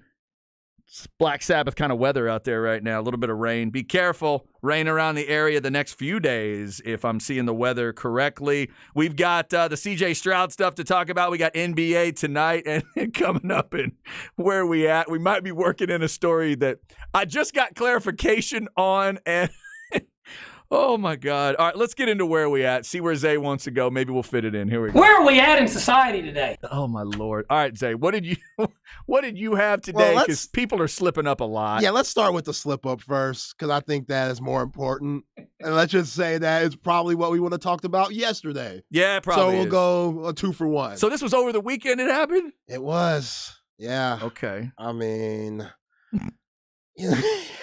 So do you want to set this up or you want me no, to? you got it. Okay, the Oakland A's broadcast is going on. I think it's in the pregame. And this dude, I don't even know the name right now, is trying to tell everybody. I think it's Kupner. Okay.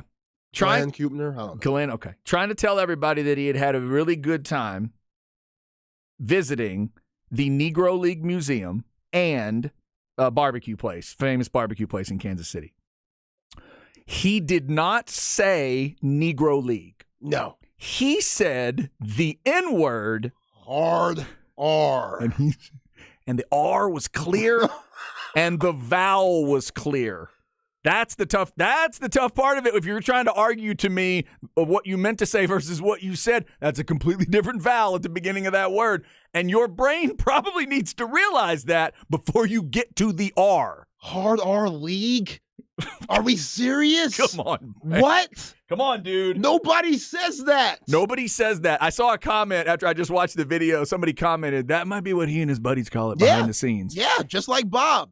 It might be. Just like drunk ass Huggy Bear. Just like Bob Huggins. Just like Bob Huggins. He says it with the homies. Oh. That is foul. That's unacceptable. And yeah, I'm surprised he's not canned. This, not as bad as Bob, but it's pretty bad. He's been suspended from what I'm reading. I don't know how long, but he has been suspended. It's a tough one to argue. I mean, it's a tough one to just say it's an honest mistake, but I don't know. Maybe.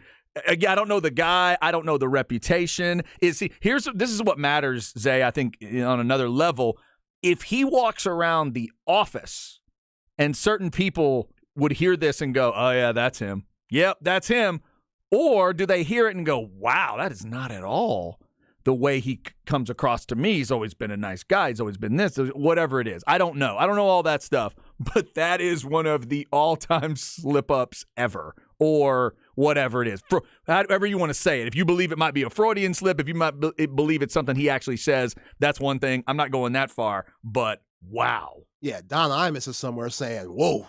Yeah, that's tough. Man. Yeah, and then the Bob Huggins, if you missed it earlier, Bob Huggins said the derogatory term for homosexuals, the short version, starts with an F and ends with a G, and he said it twice and laughed. And the first time it was Catholic, and then that word referencing Xavier, because he was talking about the old rivalry with Cincinnati and Xavier. And there was laughter, and then at the end of it, the radio guys made it even worse by going, Bob Huggins, he's the best, isn't he? He's just the best. Like Bob Huggins, you've realized you've had 900 wins, and your best player that you've ever coached might be Kenyon Martin. Yeah. You haven't had greats. You are one of the best coaches that we've ever seen with the lack of talent and 5 stars that you bring in. You develop them and you do a good job and just throw it all away. Just throw it all away trying to be funny. Idiot. That's crazy, man. Straight idiot. Just crazy. We'll see what happens. Somebody earlier texted us the NCAA will do nothing because they don't care about West Virginia athletics. I don't know if that's true. I don't know. He's in the Big 12 in basketball. Say what you will about this football conference. Big 12 in basketball is highly respected. Very. Right, Zay? Oh, yes. That's where Kansas lives. That's where Texas lives for now. That's where other schools live that matter in that world. I don't know if he gets to do that. I do not know if he gets to do that and keep his job. We'll see. There's got to be some kind of punishment, suspension, or something, I would think, on the way, because he can't let that kind of stuff slip on big time. And for him, in his situation, that's about as big city radio as he's getting right now. That's him with a chance to get his voice out in Cincinnati, where I'm assuming he still goes to recruit. Yeah. Right? Mm-hmm. And then, like you said, what message ultimately is that sending to those families out there? Or are there a whole bunch of people following West Virginia basketball that really don't care? We're going to find out in the next couple days with Bob Huggins. All right, what else do we have today? All right, Chad. So first off, go on your computer, go on Google, and type in Ice Spice. Ice Spice. You can type in Ice Spice by itself or Ice Spice rapper. Either way, type that in and you will see Ice Spice and see her come up. She's the big sensation right now in hip hop, kind of like a run that Nicki Minaj had, Lil' Kim. She's creating her own lane, doing a good job. And of course, just like Nicki Minaj and Lil' Kim, she has the looks to go with her crazy, rambunctious lyrics. She does have a unique look. Yes. Yeah, very unique look. So, Jordan Poole. Yes. Apparently took her out on the date. Did he really? Yes. And that's, celebrities go out with celebrities all the time. But the big thing that came out is Jordan Poole spent $500,000 on this woman, and they're not together. Wait. On one date? On one date. $500,000? $500,000 on a woman that don't want you. On a woman that took all that $5,000 and went crazy. Like, yo, man, I like a good steak dinner myself, but ain't no Wagyu $500,000. Okay, let me just clarify. $500,000. $500K. Not 500. No. Not 5,000. 500,000. 500,000. Well, now I got to know, what did they do? That's what I'm saying. Is this just one? Please tell me it's not one meal. I hope not. But it says dates. Because I don't know, like the Vice crew and 2 Chainz would have a tough time getting up to $500,000 in one meal on that show. Yeah, man. What are we doing, man?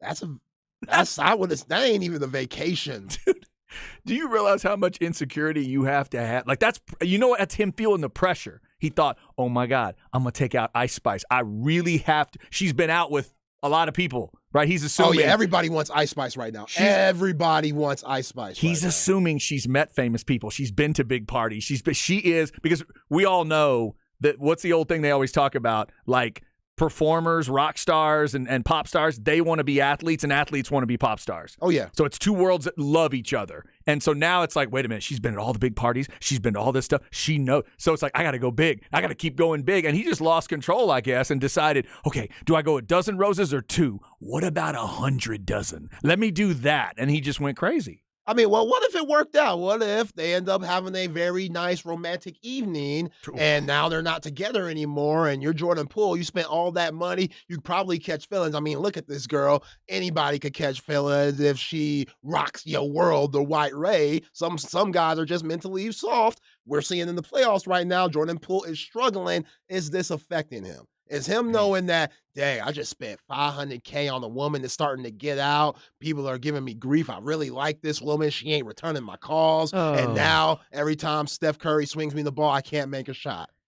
So this dude, Jordan Poole, somebody said he's a simp. He might be. I ain't never heard nothing like this. It'd be different if they were still together. It'd be different if you saw her at Warriors games on the sideline rocking a Jordan Poole #3 jersey. So as far as we know, they're not dating. They're not. This was a date. Yeah. Singular. Oh, she's doing her own thing. One date. Yeah. And Ice Spice, her famous song right now that she got big for is called Munch, which means you're a lame. You're not cool enough. So basically, somebody who's not cool enough or somebody that's not impressing her, oh, you a munch. So everybody's calling Jordan Poole a munch right now. Oh my God. Which is very ironic, because this Ice Spice song. There's just too many things going on. There's a lot going Too many on. things going on. A couple questions about Ice Spice. Number one, this hairdo I'm seeing, it's kind of the Little Orphan Annie vibe. Is that her Yes, normal? That's her go-to. That's her normal. She changes it Okay. up. She'll go with the weave and a little slick back, type of look. But yeah, she'll change it up. The little Annie fro, that's her go-to. And also without I mean, obviously, without getting into too much detail of what it might be, do you have any explanation for me outside the obvious about why the female pop stars and hip hop stars are going with the tongue out so much? It just seems to be like the signature of a few different artists. Just imagination. It's just, and it's not like the Gene Simmons tongue. It's just like the flat, that flat tongue. Yeah, that's just the look. It's I don't know. I always see it in That's kind of the selfies deal. that women take too. Because to me, there's no person alive that looks sexier with that face, with the flat tongue sticking out. So it's always amazing to me when I'm watching Megan Thee Stallion. Oh, So she does it. Megan does it all the time. Terrifically, yeah. I'm just looking at one particular picture of Ice Spice doing it, and there's somebody else that does it. Is it Minaj that does it, or Cardi B? Cardi B. Cardi B does Yeah. it. So I'll watch them. They're being interviewed, and I'm thinking, man, she's really. And just before the word attractive hits my mind, they just go, ah. And I'm like, well, that's not as attractive now. What do you do? I dig the eye. You like it? Oh, hell yeah. What? Okay. I'm just asking. I'm You not gotta saying. have an imagination. I'm not saying they get unattractive. Yeah. I'm just saying it's like, whoa, okay, Mhm. all right, You yeah. can me anytime. I see Come that. on now. I understand the basics of what's happening here. I'm just asking if this is obviously it's a new trend. So lots of tongues going on out there. All right, 2:00 hour coming up. That CJ Stroud comment. We'll get into that and the NBA games tonight. Both those series are going to go 3-2 tonight. But which way will it swing? Kevin Durant trying to get a big win on the road, and that Philly-Boston series hits its next chapter. And there's already been a lot of storylines there. We'll hit those two coming up. Stay with us on a Tuesday. If you want to jump in, it's 337-3776 on the Specs text line. This is The Horn.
Chad and Zay.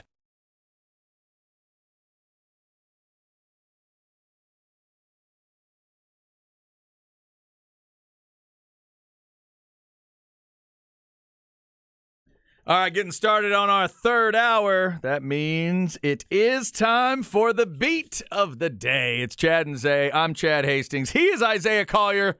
Picks out a beat specially for you and me and all the music-loving people to start the third hour. What do you got, Zay? Jadakiss, Put Your Hands Up, off the Kiss the Game Goodbye album. It's interesting you said put your hands up because it sounds like I'm in some kind of cop movie or superhero movie. Yeah. Yeah. It's got that vibe to it.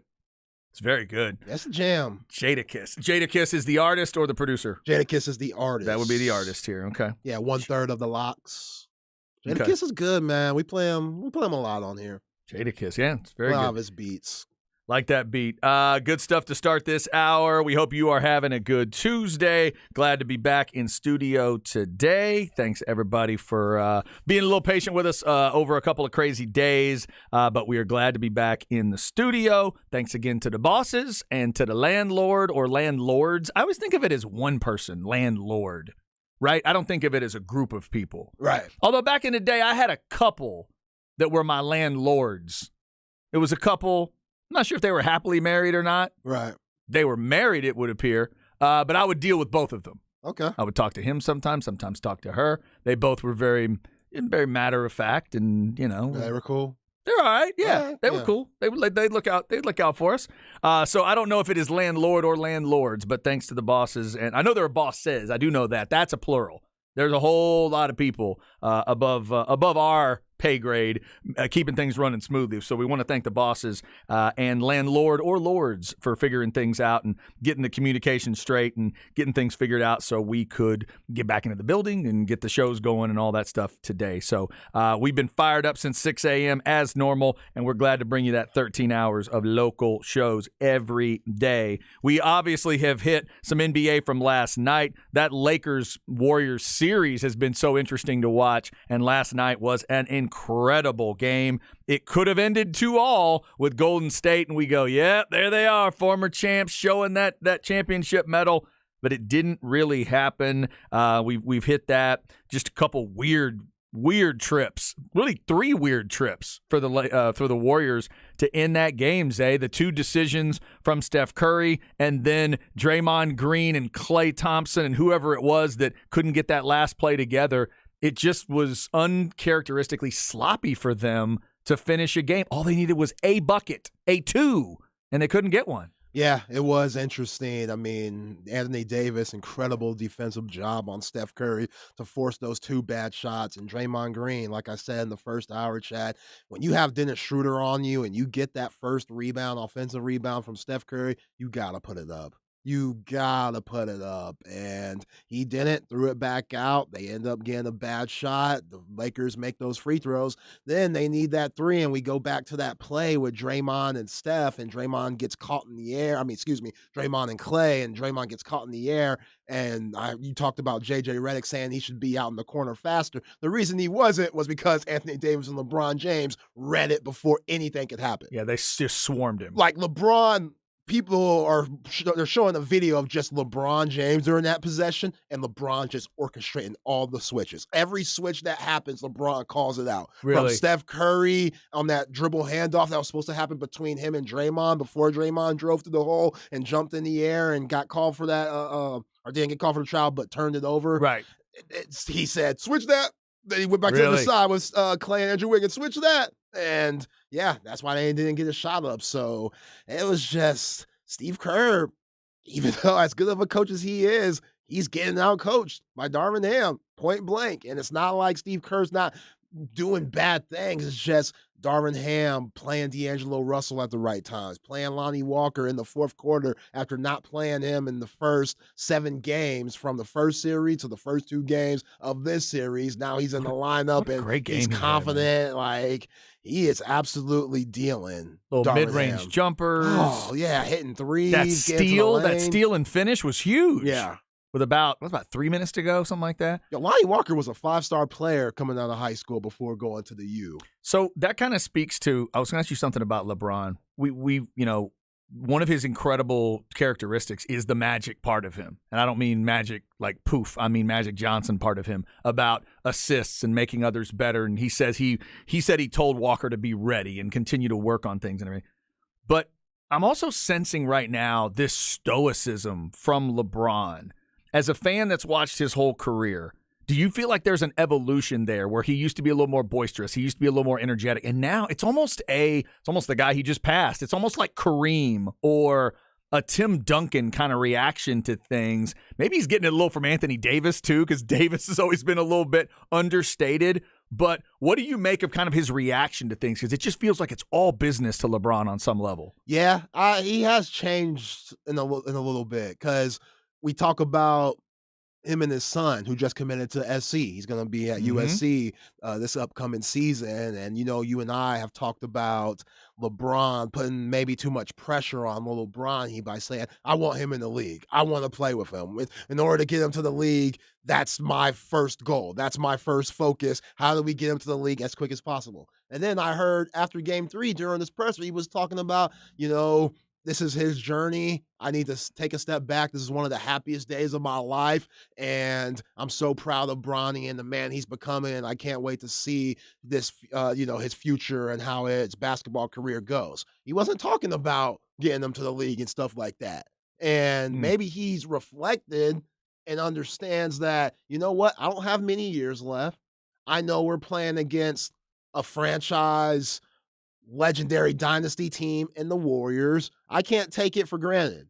And I think when you get to the finals as much as he did, you start to take certain things for granted. And now he's starting to get injured. He doesn't have that same burst as he once did. So, yeah, I think he's humbled a little bit. And, him allowing guys like D'Angelo Russell to eat early. Like I heard Stan Van Gundy talk about the ball needs to be back in his hands. And I'm over here like, why? They look pretty good without him right now. Austin Reeves looks very comfortable. D'Angelo Russell, Lonnie Walker, Dennis Schroeder, Anthony Davis, all those guys could go out and get buckets on their own. They don't need LeBron creating for them, just like we've seen throughout his whole career where he created for everybody. And that's the best version of LeBron at this point, year 20, 38 years old. Darvin Ham sees it, and that's how they've won these 3 games. That's why I said early in this series, especially after game 1, the Warriors need to try to let LeBron go crazy. Try to let him take over the game, because he doesn't want to do that.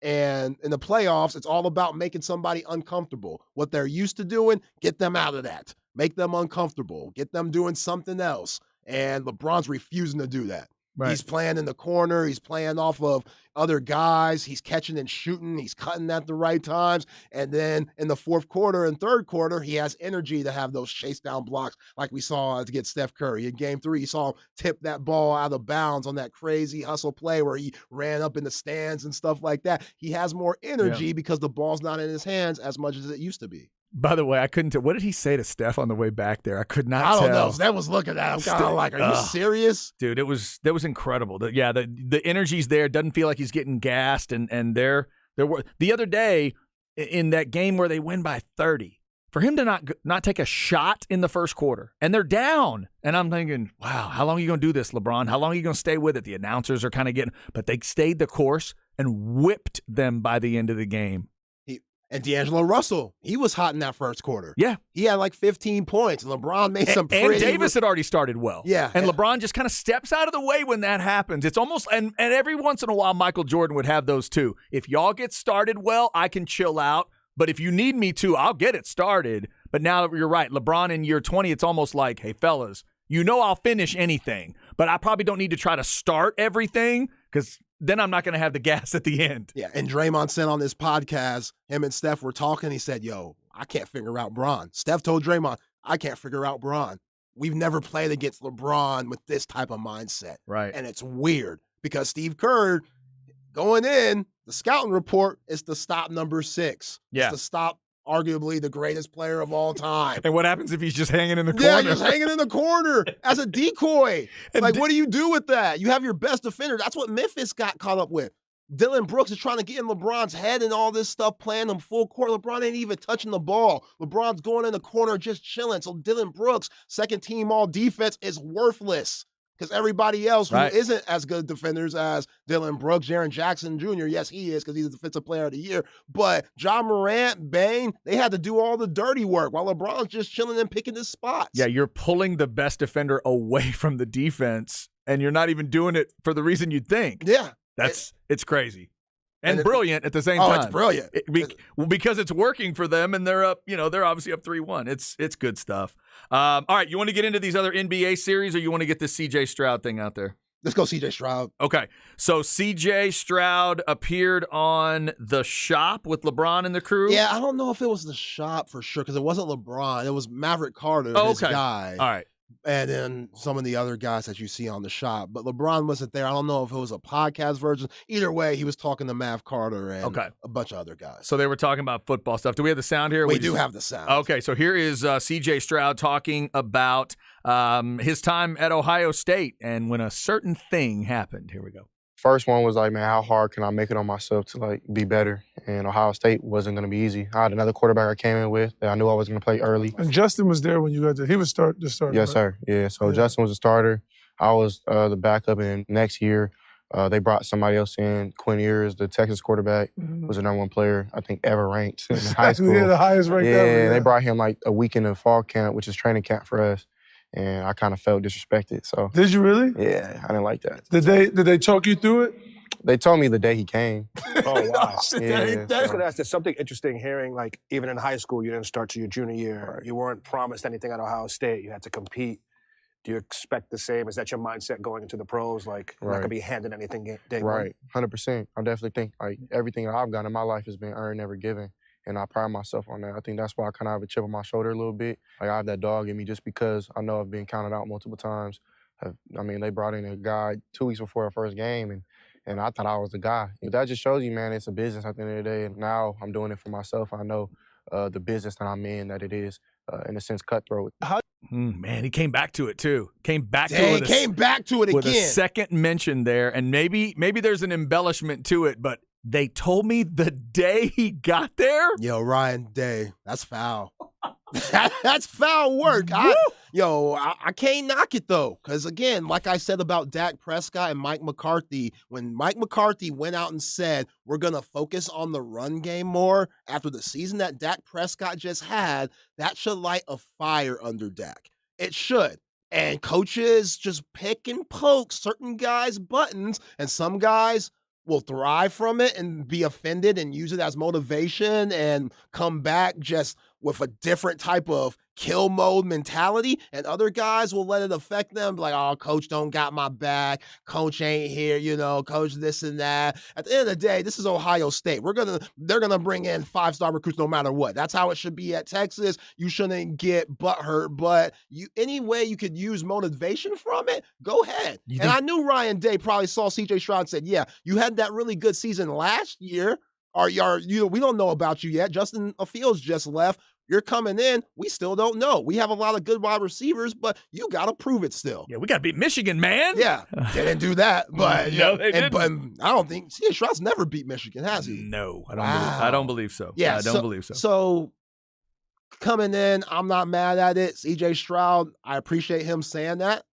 And the Houston Texans, they got to love that type of stuff. But yeah, Ryan Day, people are probably wondering, dang, Ryan Day, a complete a-hole. Hey, whatever it takes to get your guys going, if you know their buttons and you know which ones to push to get that extra motivation out of them, that's your job as a coach. I'm with it. And it's also, let's be fair, it's also a weird circumstance because remember wouldn't that have been the season where that's when Garrett Wilson, Chris Olave. No, but when Quinn Ewers was technically supposed to be a senior in high school, right? That's the year he sat out. Yes. He was supposed to be correct finishing out, and he got everything going quickly and reclassified and came in early. So that was unique as well. Plus, he's the highest graded quarterback at that moment. I think Vince had a grade that was right with him, and maybe there's only been like 3 or 4 guys ever that had those kind of grades. So you kind of get it, but the idea that you wouldn't let C.J. Stroud know till that day, that's a little extreme.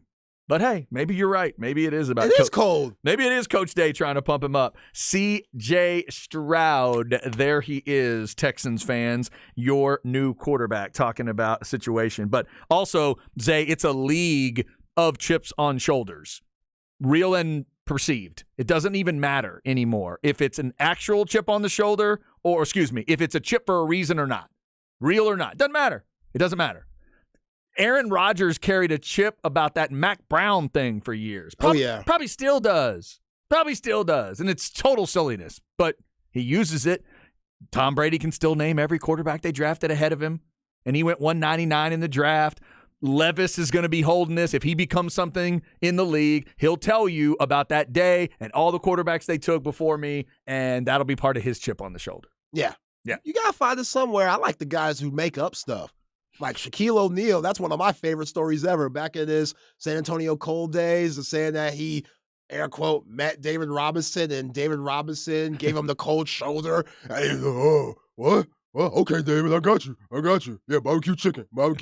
And then when he got into the league, Shaq was Shaq. So any way you can find that motivation, it's competitive sports. It takes a different type of tick to get going and play that competitively all the time and be on and play against other guys who also have that chip on their shoulder. It might take a lot. So making up stuff, hey, ain't nothing wrong with it. I like what Ryan Day did. That's what I'm talking about. We need more of that. Need more challenging of the quarterbacks? Yeah. Okay, fair enough. Maybe that's the coach's way of fighting back. Oh, yeah? You want to get some NIL? Well, I'll just bring quarterbacks in whenever I want. You want to transfer? Yeah. I'll bring them in when I want. Let's not go Dion now. I'll about bring him in today if you wanted. Yeah, just a little subtle, like, Quinn Ewers walking out, him and Sark, just like, hey, man, Malik looked really good today, didn't he? Damn, Malik. Wasn't Malik spinning that thing today, Quinn? Oh, man. Wasn't he spinning? Didn't it just look different today? Hey, the national reporter that was here today? Go tell Quinn he said that he thinks Malik's better than he is, and then we'll do lunch. Do you think that happens? Is that what people do? Something. Oh, my God. If it gets you going. Trying to pump people up. I would be one of those coaches that, they do. That's what you should do with your coordinators, your strength coach or whatever. You should just send them around as they're doing the stretching and stuff on a football game or layup lines in basketball. Just send them around with lies. Just come up with some weird lie. He said you're soft. What? Yeah, he said you're soft. The left tackle that you're facing today, he's been calling you soft all week. What? No, it's a website you can't find, but website you can't find. No, there's no source. No, who's the source? No source. There's no source. Oh no, anonymous. I heard it from a girl I date, and she lives in California. You can't call her, but anyway, that's what it is. You gotta go tear him up. Hey, this will make you feel good. Somebody on the Specs text line said, which I don't know how these two players get put in the same category, but whatever. Mm-hmm. Randy Moss and Johnny Manziel both had chips when they were passed over in the draft. You know what? Oh, you know what? Good grief. As an Aggie, I'm just going to respond to that with, yeah. Specs text line 337-3776. I'll take every bit of that comparison you want to throw me at this point. Agree or not, my Lord. All right, up next, let's get into those NBA series for tonight. It's 2-2 in both cases. Tonight, May 9th. Why it matters? We'll talk about some NBA. Also got an NBA birthday today, one of my favorite NBA guys of all time because of his commitment. Plus, now, thanks to Zay, I can tell you that there's a member of the Wu-Tang Clan with a birthday today. I even knew his name when I saw it. I've listened to one of his albums. That's what we call growth. Stay with us. It's The Horn.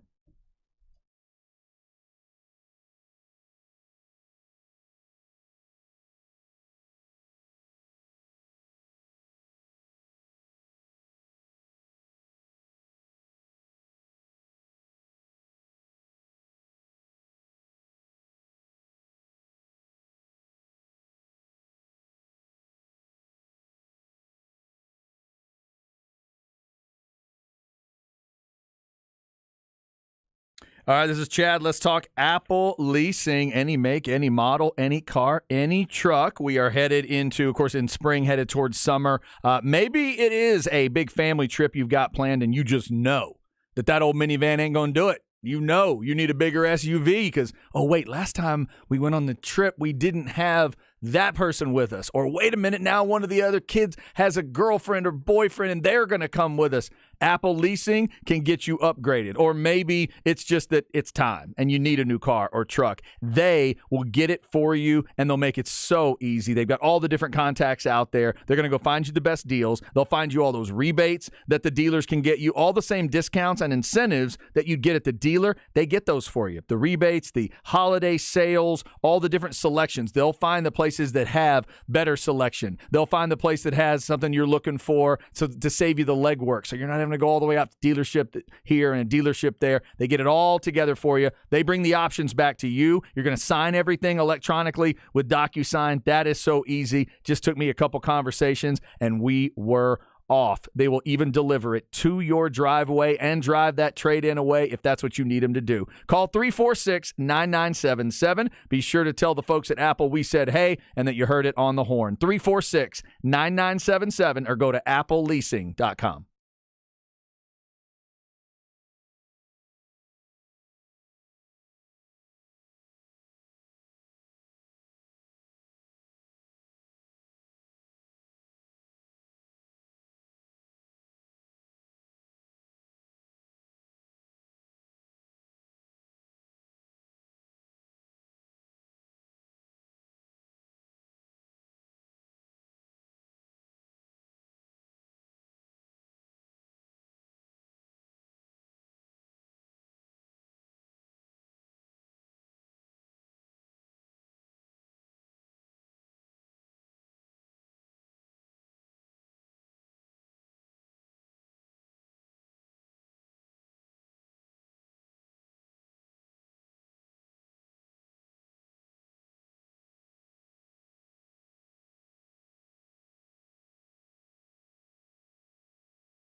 Chad and Zay.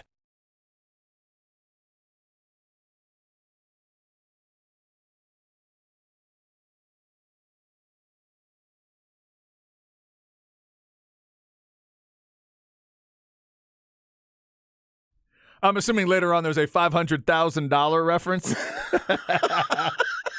Ice Spice? Ice Spice. Okay. Her hit. Do you enjoy her stuff so far? No, it's awful. Really? Yeah, I can't stand it. Not your thing? I'm not. It's just. What is I it? feel so old man. I hate it. I want to like it. I want to be with the new wave about these children, but Wow. I can't get with this. Wait, you can't get into the music because you look at her as a child? No. Is that what you're saying? No, just what the kids are listening to. That's what I meant. Oh, I see. Okay. You know, it's just, it's all over the place. Look at you, getting all old. Yeah. These kids and their hip hop today. It's just different than back in my day. Oh, back in my day, old Biggie Smalls was juicy, and that's about it. I just need, I need some Wu-Tang. Where's the Wu-Tang? All right, Ice Spice to go with Black Sabbath and Jackie Wilson and Paul McCartney and Shannon today. Now that's a music festival you want to attend. The Jada Kiss beat to get us started as well. We've hit a little bit of the CJ Stroud deal there, a little bit of NBA. Let's get into some more NBA, including these two series coming up tonight and whether or not we are staring at any kind of suspension for Jokic. Let's start there.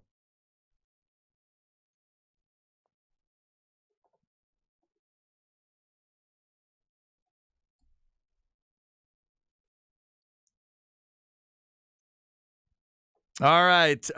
It is NBA tonight with two different series going on. First off, we'll start with the late series. No suspension for Nikola Jokic. Thank God, Zay. Yeah, thank you. Thank goodness they're not doing this. I thought everything was done that needed to be done. Now, they fined him $25,000. Do you do that just because it was contact with a fan? You can't be pushing folks. I don't care if it's the owner or not. Now, he was in the wrong. He shouldn't have been holding on to the ball like that, and he flopped his ass off. So that was weak. That was whack. But Nikola Jokic, you going into the stands trying to rip the ball from somebody just because y'all are trying to play more up-tempo, that's the only logic I could get. Yeah. If you're not thinking that way, then you're just being a Grady Dick. So But to me, and again, but on the other side of it, where I thought the owner, it happened to be the owner of the Suns, but it could have been anybody that did that. Yeah. He needs to be fined. He is an owner. If Mark Cuban did that, they'd fine him. Yeah. The idea that this guy isn't getting fined to me is silly. You are holding up the basketball game. If you're a regular fan, I might throw you out for it. You're the owner of the Suns. I don't care why they want the ball. Give them the ball. Are you kidding? Yeah, it was weak. Let him take it from you. Is it weird and kind of rude? Sure. Should he have, hit you with that little elbow? No, he shouldn't have. And by the way, as a pro wrestling fan, terrible sell from the owner. If you're going to sell that, dude, you got to go down. That chair needs to move a little more. Hold your head, something. That was a terrible sell. I mean, he got him a point. Terrible They got sell. a free throw from that technical that Joker got. And, so. and Joker needs to stop about he touched me first. Stop it. No, that's not right. They're supposed to protect the players. That's not right. Joker, you got to relax. Yo, Cuban, if that would have happened to him with his reputation, he definitely would have got fined. Absolutely. I think Matt, what's his last name? Yeah, Matt Ishbia. Yeah, Ishbia. This might be a warning for him. Okay. I haven't seen him wilding out much. This is definitely a warning for him. He can't act up again. Yeah, you can't do that. Can't hold that ball. You got to give that thing up. All right, Zay, in terms of that game tonight, we'll start with the late one here. Phoenix, Denver. You and I both said if Phoenix was going to keep playing like that, they were going to get swept, and now everything has changed. Paul's been out. That bench has woken up. Now what are you thinking going into this game tonight in Denver? It's going to be interesting because with Cameron Payne in the lineup, they're playing so much faster with Chris Paul dealing with this injury on the bench. And going up to the Mile High with that altitude, can you still play that up-tempo and not be winded? Because Devin Booker missing 9 shots, dropping 45 and then 36. He's been incredible. Like, he's really looking like Kobe. I know he just wears his shoes, and they were very close before Kobe's passing. And I know, it offends him to hear that just because he praises Kobe so much and his respect for Kobe so much. But just the way he attacks, foot on the gas pedal every single time he gets the ball, from pull-up threes on fast breaks to getting to the lane, shooting that 1-foot little runner off the right foot and going to the left. Like, he has every shot in the book. And if you look up 3-level score, I think Devin Booker's picture should be right there in the basketball dictionary. Like, he is putting on a ridiculous performance. And now Kevin Durant is starting to play off him and starting to play with that type of Kevin Durant swagger that we've seen throughout his whole entire career. Aaron Gordon, I think he's starting to get fatigued from chasing him around, which that's causing him to struggle offensively. And Monty Williams making the right adjustments that he needed to make. Like I said on Friday at the Mullet Open when we were at Wolf Dancer, you got to start playing TJ Warren. You got to start playing Terrence Ross. I love what Landell's been doing, even though he had Joker drop 55 or 53 on him. Landell's came in the game and given them a way better spark than what we've seen with Ayton throughout the whole entire series. So if they can carry that momentum going back to Denver tonight, then I look for the Suns to get the dub. But Joker has to get back to getting everybody involved, from Kentavious Caldwell-Pope to Michael Porter Jr. Michael Porter Jr. was not good in Game 4, even though he dunked on Durant, one of the nastiest dunks. That was a nice dunk. That was vicious, KD. Not an easy guy to climb. Not easy, but that might have been the wrong move because KD's not the one to dunk on and think that he's just going to let that slide and that's not going to piss him off. Right. As petty as Kevin Durant is, the guy that has Twitter fingers and all and fake accounts, you think dunking on him is going to be cool?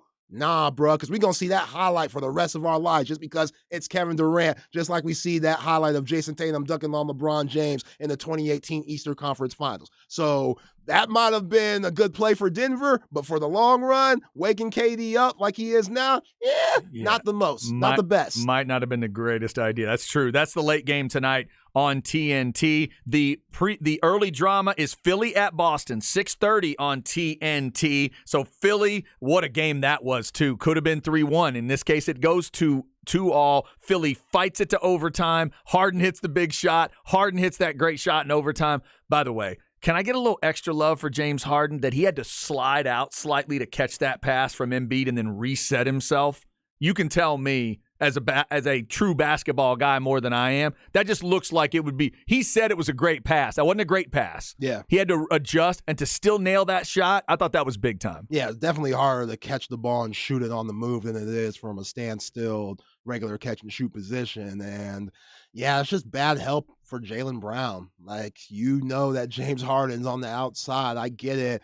Joel Embiid had the mismatch on Jason Tatum, but there's help on the other side. And I'd rather have whoever PJ Tucker's guarding come in to help on Joel Embiid than whoever James Harden's guarding. And leave Harden alone. Leave him alone. And he's already cooking. He already has 39 or whatever. Right. He ended up 45. Yeah, something like that. He already has 42. So it's not like he's in a bad rhythm and you're praying on him to miss. Got to get out there. You got to get out there. And shout out to whoever sent the strippers to James Harden's residence. Because obviously something happened in between from Game 1, where he dominated, coming in from Vegas, to Game 2 and 3, him really struggling, to Game 4, him dominating. I think somebody sent some rump-shanking strippers to the crib. I think you almost got it. I think it was 3 strippers and like 48 hot wings. Okay, that's all he needs. That's all he needs. That's his comfort. Yeah. If he needs that, if that's going to make him play better, then send him that. Y'all can afford it, Philly. He can afford it. And see, that's the balance I've been looking for. To me, you can live in a world where both of those guys are impacting a game. And I thought that these last couple, they found a little bit more of that, where it doesn't have to be either Harden goes off for 40-something or he's garbage. And then either Embiid is a force or he's not. Like, find a balance of that. And then that last play to me was the microcosm. Embiid starts it, but then when you make that little bitty mistake, they both made you pay for it. Yeah, and you saw in Game 1 and Game 4, when James Harden's the number one option, or he's acting like the number one option, that gives the Sixers their best chance to win. Because Joel Embiid, he's not 100%, so he's not technically in MVP form. Now, he's getting MVP attention. Mm-hmm. I thought Al Horford played great defense on him to go into overtime and in that fourth quarter. But James Harden, he has to be the man. And I'm not saying he has to have 40-some every night. We know that's what we've seen in their only 2 wins, him getting 40, but you still got to be aggressive. You can't be driving the lane and have these open layups and open floaters and throw it out to guys like PJ Tucker, even though PJ hit some huge threes in game 4. Yeah, he had some moments. He did have some moments, but James Harden, he's too good. He's too valuable. He needs to take matters in his own hands. And then when you're going back to Beantown, if he doesn't have that mindset, then the C's are going to win. Man, last night was incredible. I thought even that Miami game, I thought that one ended up being pretty good. The Lakers game was incredible. Tonight you got 2 series that are going 3-2 with all the different drama. Harden, Durant, the Celtics part of it. How good is Denver? It is great. Quick shout out to my former co-host, Jeff Ketchum, who we have on the show from Orange Bloods. Ketch used to say, the NBA is the greatest sports booty call out there. It doesn't want you for all time. It doesn't need you to be married. It doesn't need you to be committed. But every once in a while, you'll peek in. It'll kind of be like, hey, these 2 teams are playing tonight. You might want to check it out. And, man, if you get it at the right time, it's just such a great hunk of entertainment. It'll give you so much. I think tonight could be another one of those nights. Yeah, you look at Miami and New York. That series is really surprising me because Bam Adebayo is punking Julius Randle and Mitchell Robinson. Bam Adebayo and Kevin Love, both of those guys, they're punking the bigs in the front court for the New York Knicks. He's been awesome. Bam. He's such a matchup nightmare. Is he their second best player? Yes. Absolutely. Clearly. Yeah. Okay. Yeah, absolutely. That's what it looks like to me as I'm watching. I can't think of anybody that's better than him right now other than Jimmy, obviously. How good he is defensively. He was second team all defense this year, but his ability to switch off on guys, very Anthony Davis-like, and also be able to get back to his man and block shots. The fact that he could catch the ball off defensive rebounds and orchestrate the offense and push it himself. Mitchell Robinson is having fits with that. Yeah. He does not like that. And it's a huge change going from Jared Allen and Evan Mobley to somebody like Bam Adebayo. And it shows. Even Jalen Brunson being as good as he is, and RJ Barrett, with the way Jimmy Butler's playing, the confidence that he's playing with, the toughness that he's playing with, it might be Miami, but this team couldn't be more blue collar.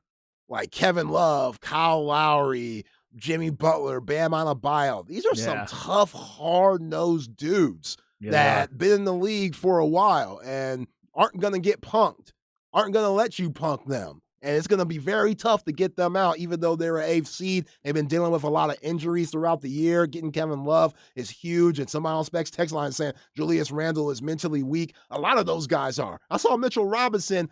Kevin Love blocked his shot and got all ball, but Mitchell Robinson fell hard. And he started bitching at the ref. They come back down another play. He gets scored on. He's bitching at the ref again. His mind just completely taken out of the game. And it's like, bro, these guys on the other side, Jimmy Butler, they're laughing, relishing off stuff. They love it. They know they're in their head. They know they're in the New York Knicks' head, and it's surprising. It really is. Did you hear what Julius Randle said last night? What did he say? He said they might want it more. Who knows? There it is. Out loud. There it is. Said it out loud. How mad are New York Knicks fans right now? Mercy. That'll resume tomorrow night. Tonight, Philly and Boston, 6:30. Phoenix and Denver, 9 o'clock. It's all TNT tonight. 3-2 series at the end of the night. Let's see who gets them. You know all those numbers about a 2-all series, and if you get the 3-2, the percentage chance that you win goes way, way up. So tonight means everything. It's going to be another fun night in the NBA. Plus, Carolina and New Jersey and Dallas and Seattle in the NHL. That's all on ESPN. Coming up next, Stems and Seeds will get you ready for the rest of the day and evening, including, hopefully, some Texas baseball. Keep it here on The Horn.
Chad and Zay.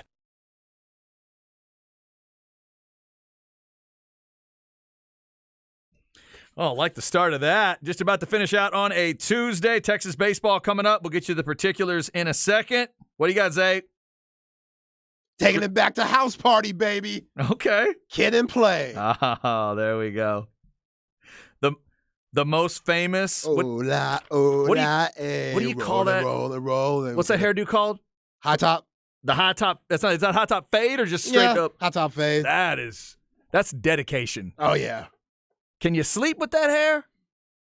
He always had if you watch the movie, he always had the little hat that he slept in. Kind of like a bonnet for the sisters. Yeah, it was like a male bonnet. That is true. He was fully committed to it. Kid and Play, Ice Spice, Black Sabbath, Jackie Wilson, Paul McCartney, and Shannon have all been on the show today. That Jada Kiss beat got us started this hour. Chad and Zay with you on a Tuesday. Glad to be back in the studio. Thank you again for being there for us, and we are glad to be back for you guys today. A whole lot of comments coming in on the Specs text line today, 337-3776. Someone texting that Jordan Poole is now the biggest simp. There's no, woman worth $500,000 for a date. I agree. There's no person that you should be taking out for $500,000. Yeah, if I'm Steve Kerr, I'm concerned. Good Lord. See, that's where you got to get back to who's Cardi B's guy? Offset. See, people made fun of them because they've got their own meal they love at McDonald's. At McDonald's, though. That shows love. You right. Shows love. Genius. Shows love. Yeah. Hey, baby, what do you want from McDonald's? And they from the same area. Cardi B and Ice Spice, both from the Bronx. Yep. Exactly. That way you don't have to see the bill and it's $500,000. That's crazy. All right. $500,000, we getting married. Oh man, that's unbelievable. That's incredible. Actually, $500,000. Yeah, I would agree. If anybody ever took me out on a date that cost $500,000, we would get married because that means they have extra money. Yeah. Because wow, that's incredible. I on some level, I kind of respect Ice Spice to be taken on a date that costs $500,000 and you don't even blink and just keep moving.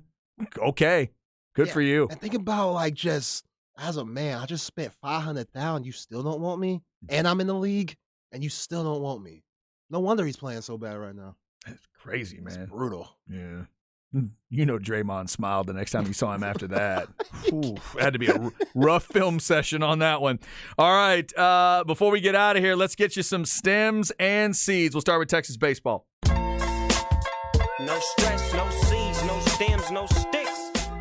Brought to you by AV Consultations, 255-8678, or go to avconsultations.com. Somebody texted earlier about, do we know if baseball is still happening? At this point, it is. Of course, they've got the turf over there. I'm looking towards the dish. I'm seeing things thinning out a little bit. There's clouds over there, but not as dark. And obviously, the game is not scheduled till 6:30. So as of right now, it is set to go. 6:15 pregame. Let's see what Charlie Hurley looks like on the hill tonight for the Longhorns. They are 5-2 since getting swept by OU, and they've won 2 series in that time. Again, we've got NBA action tonight with those 2 different series that will go 3-2. It's Philly and Boston tied at 2. It's Phoenix and Denver tied at 2.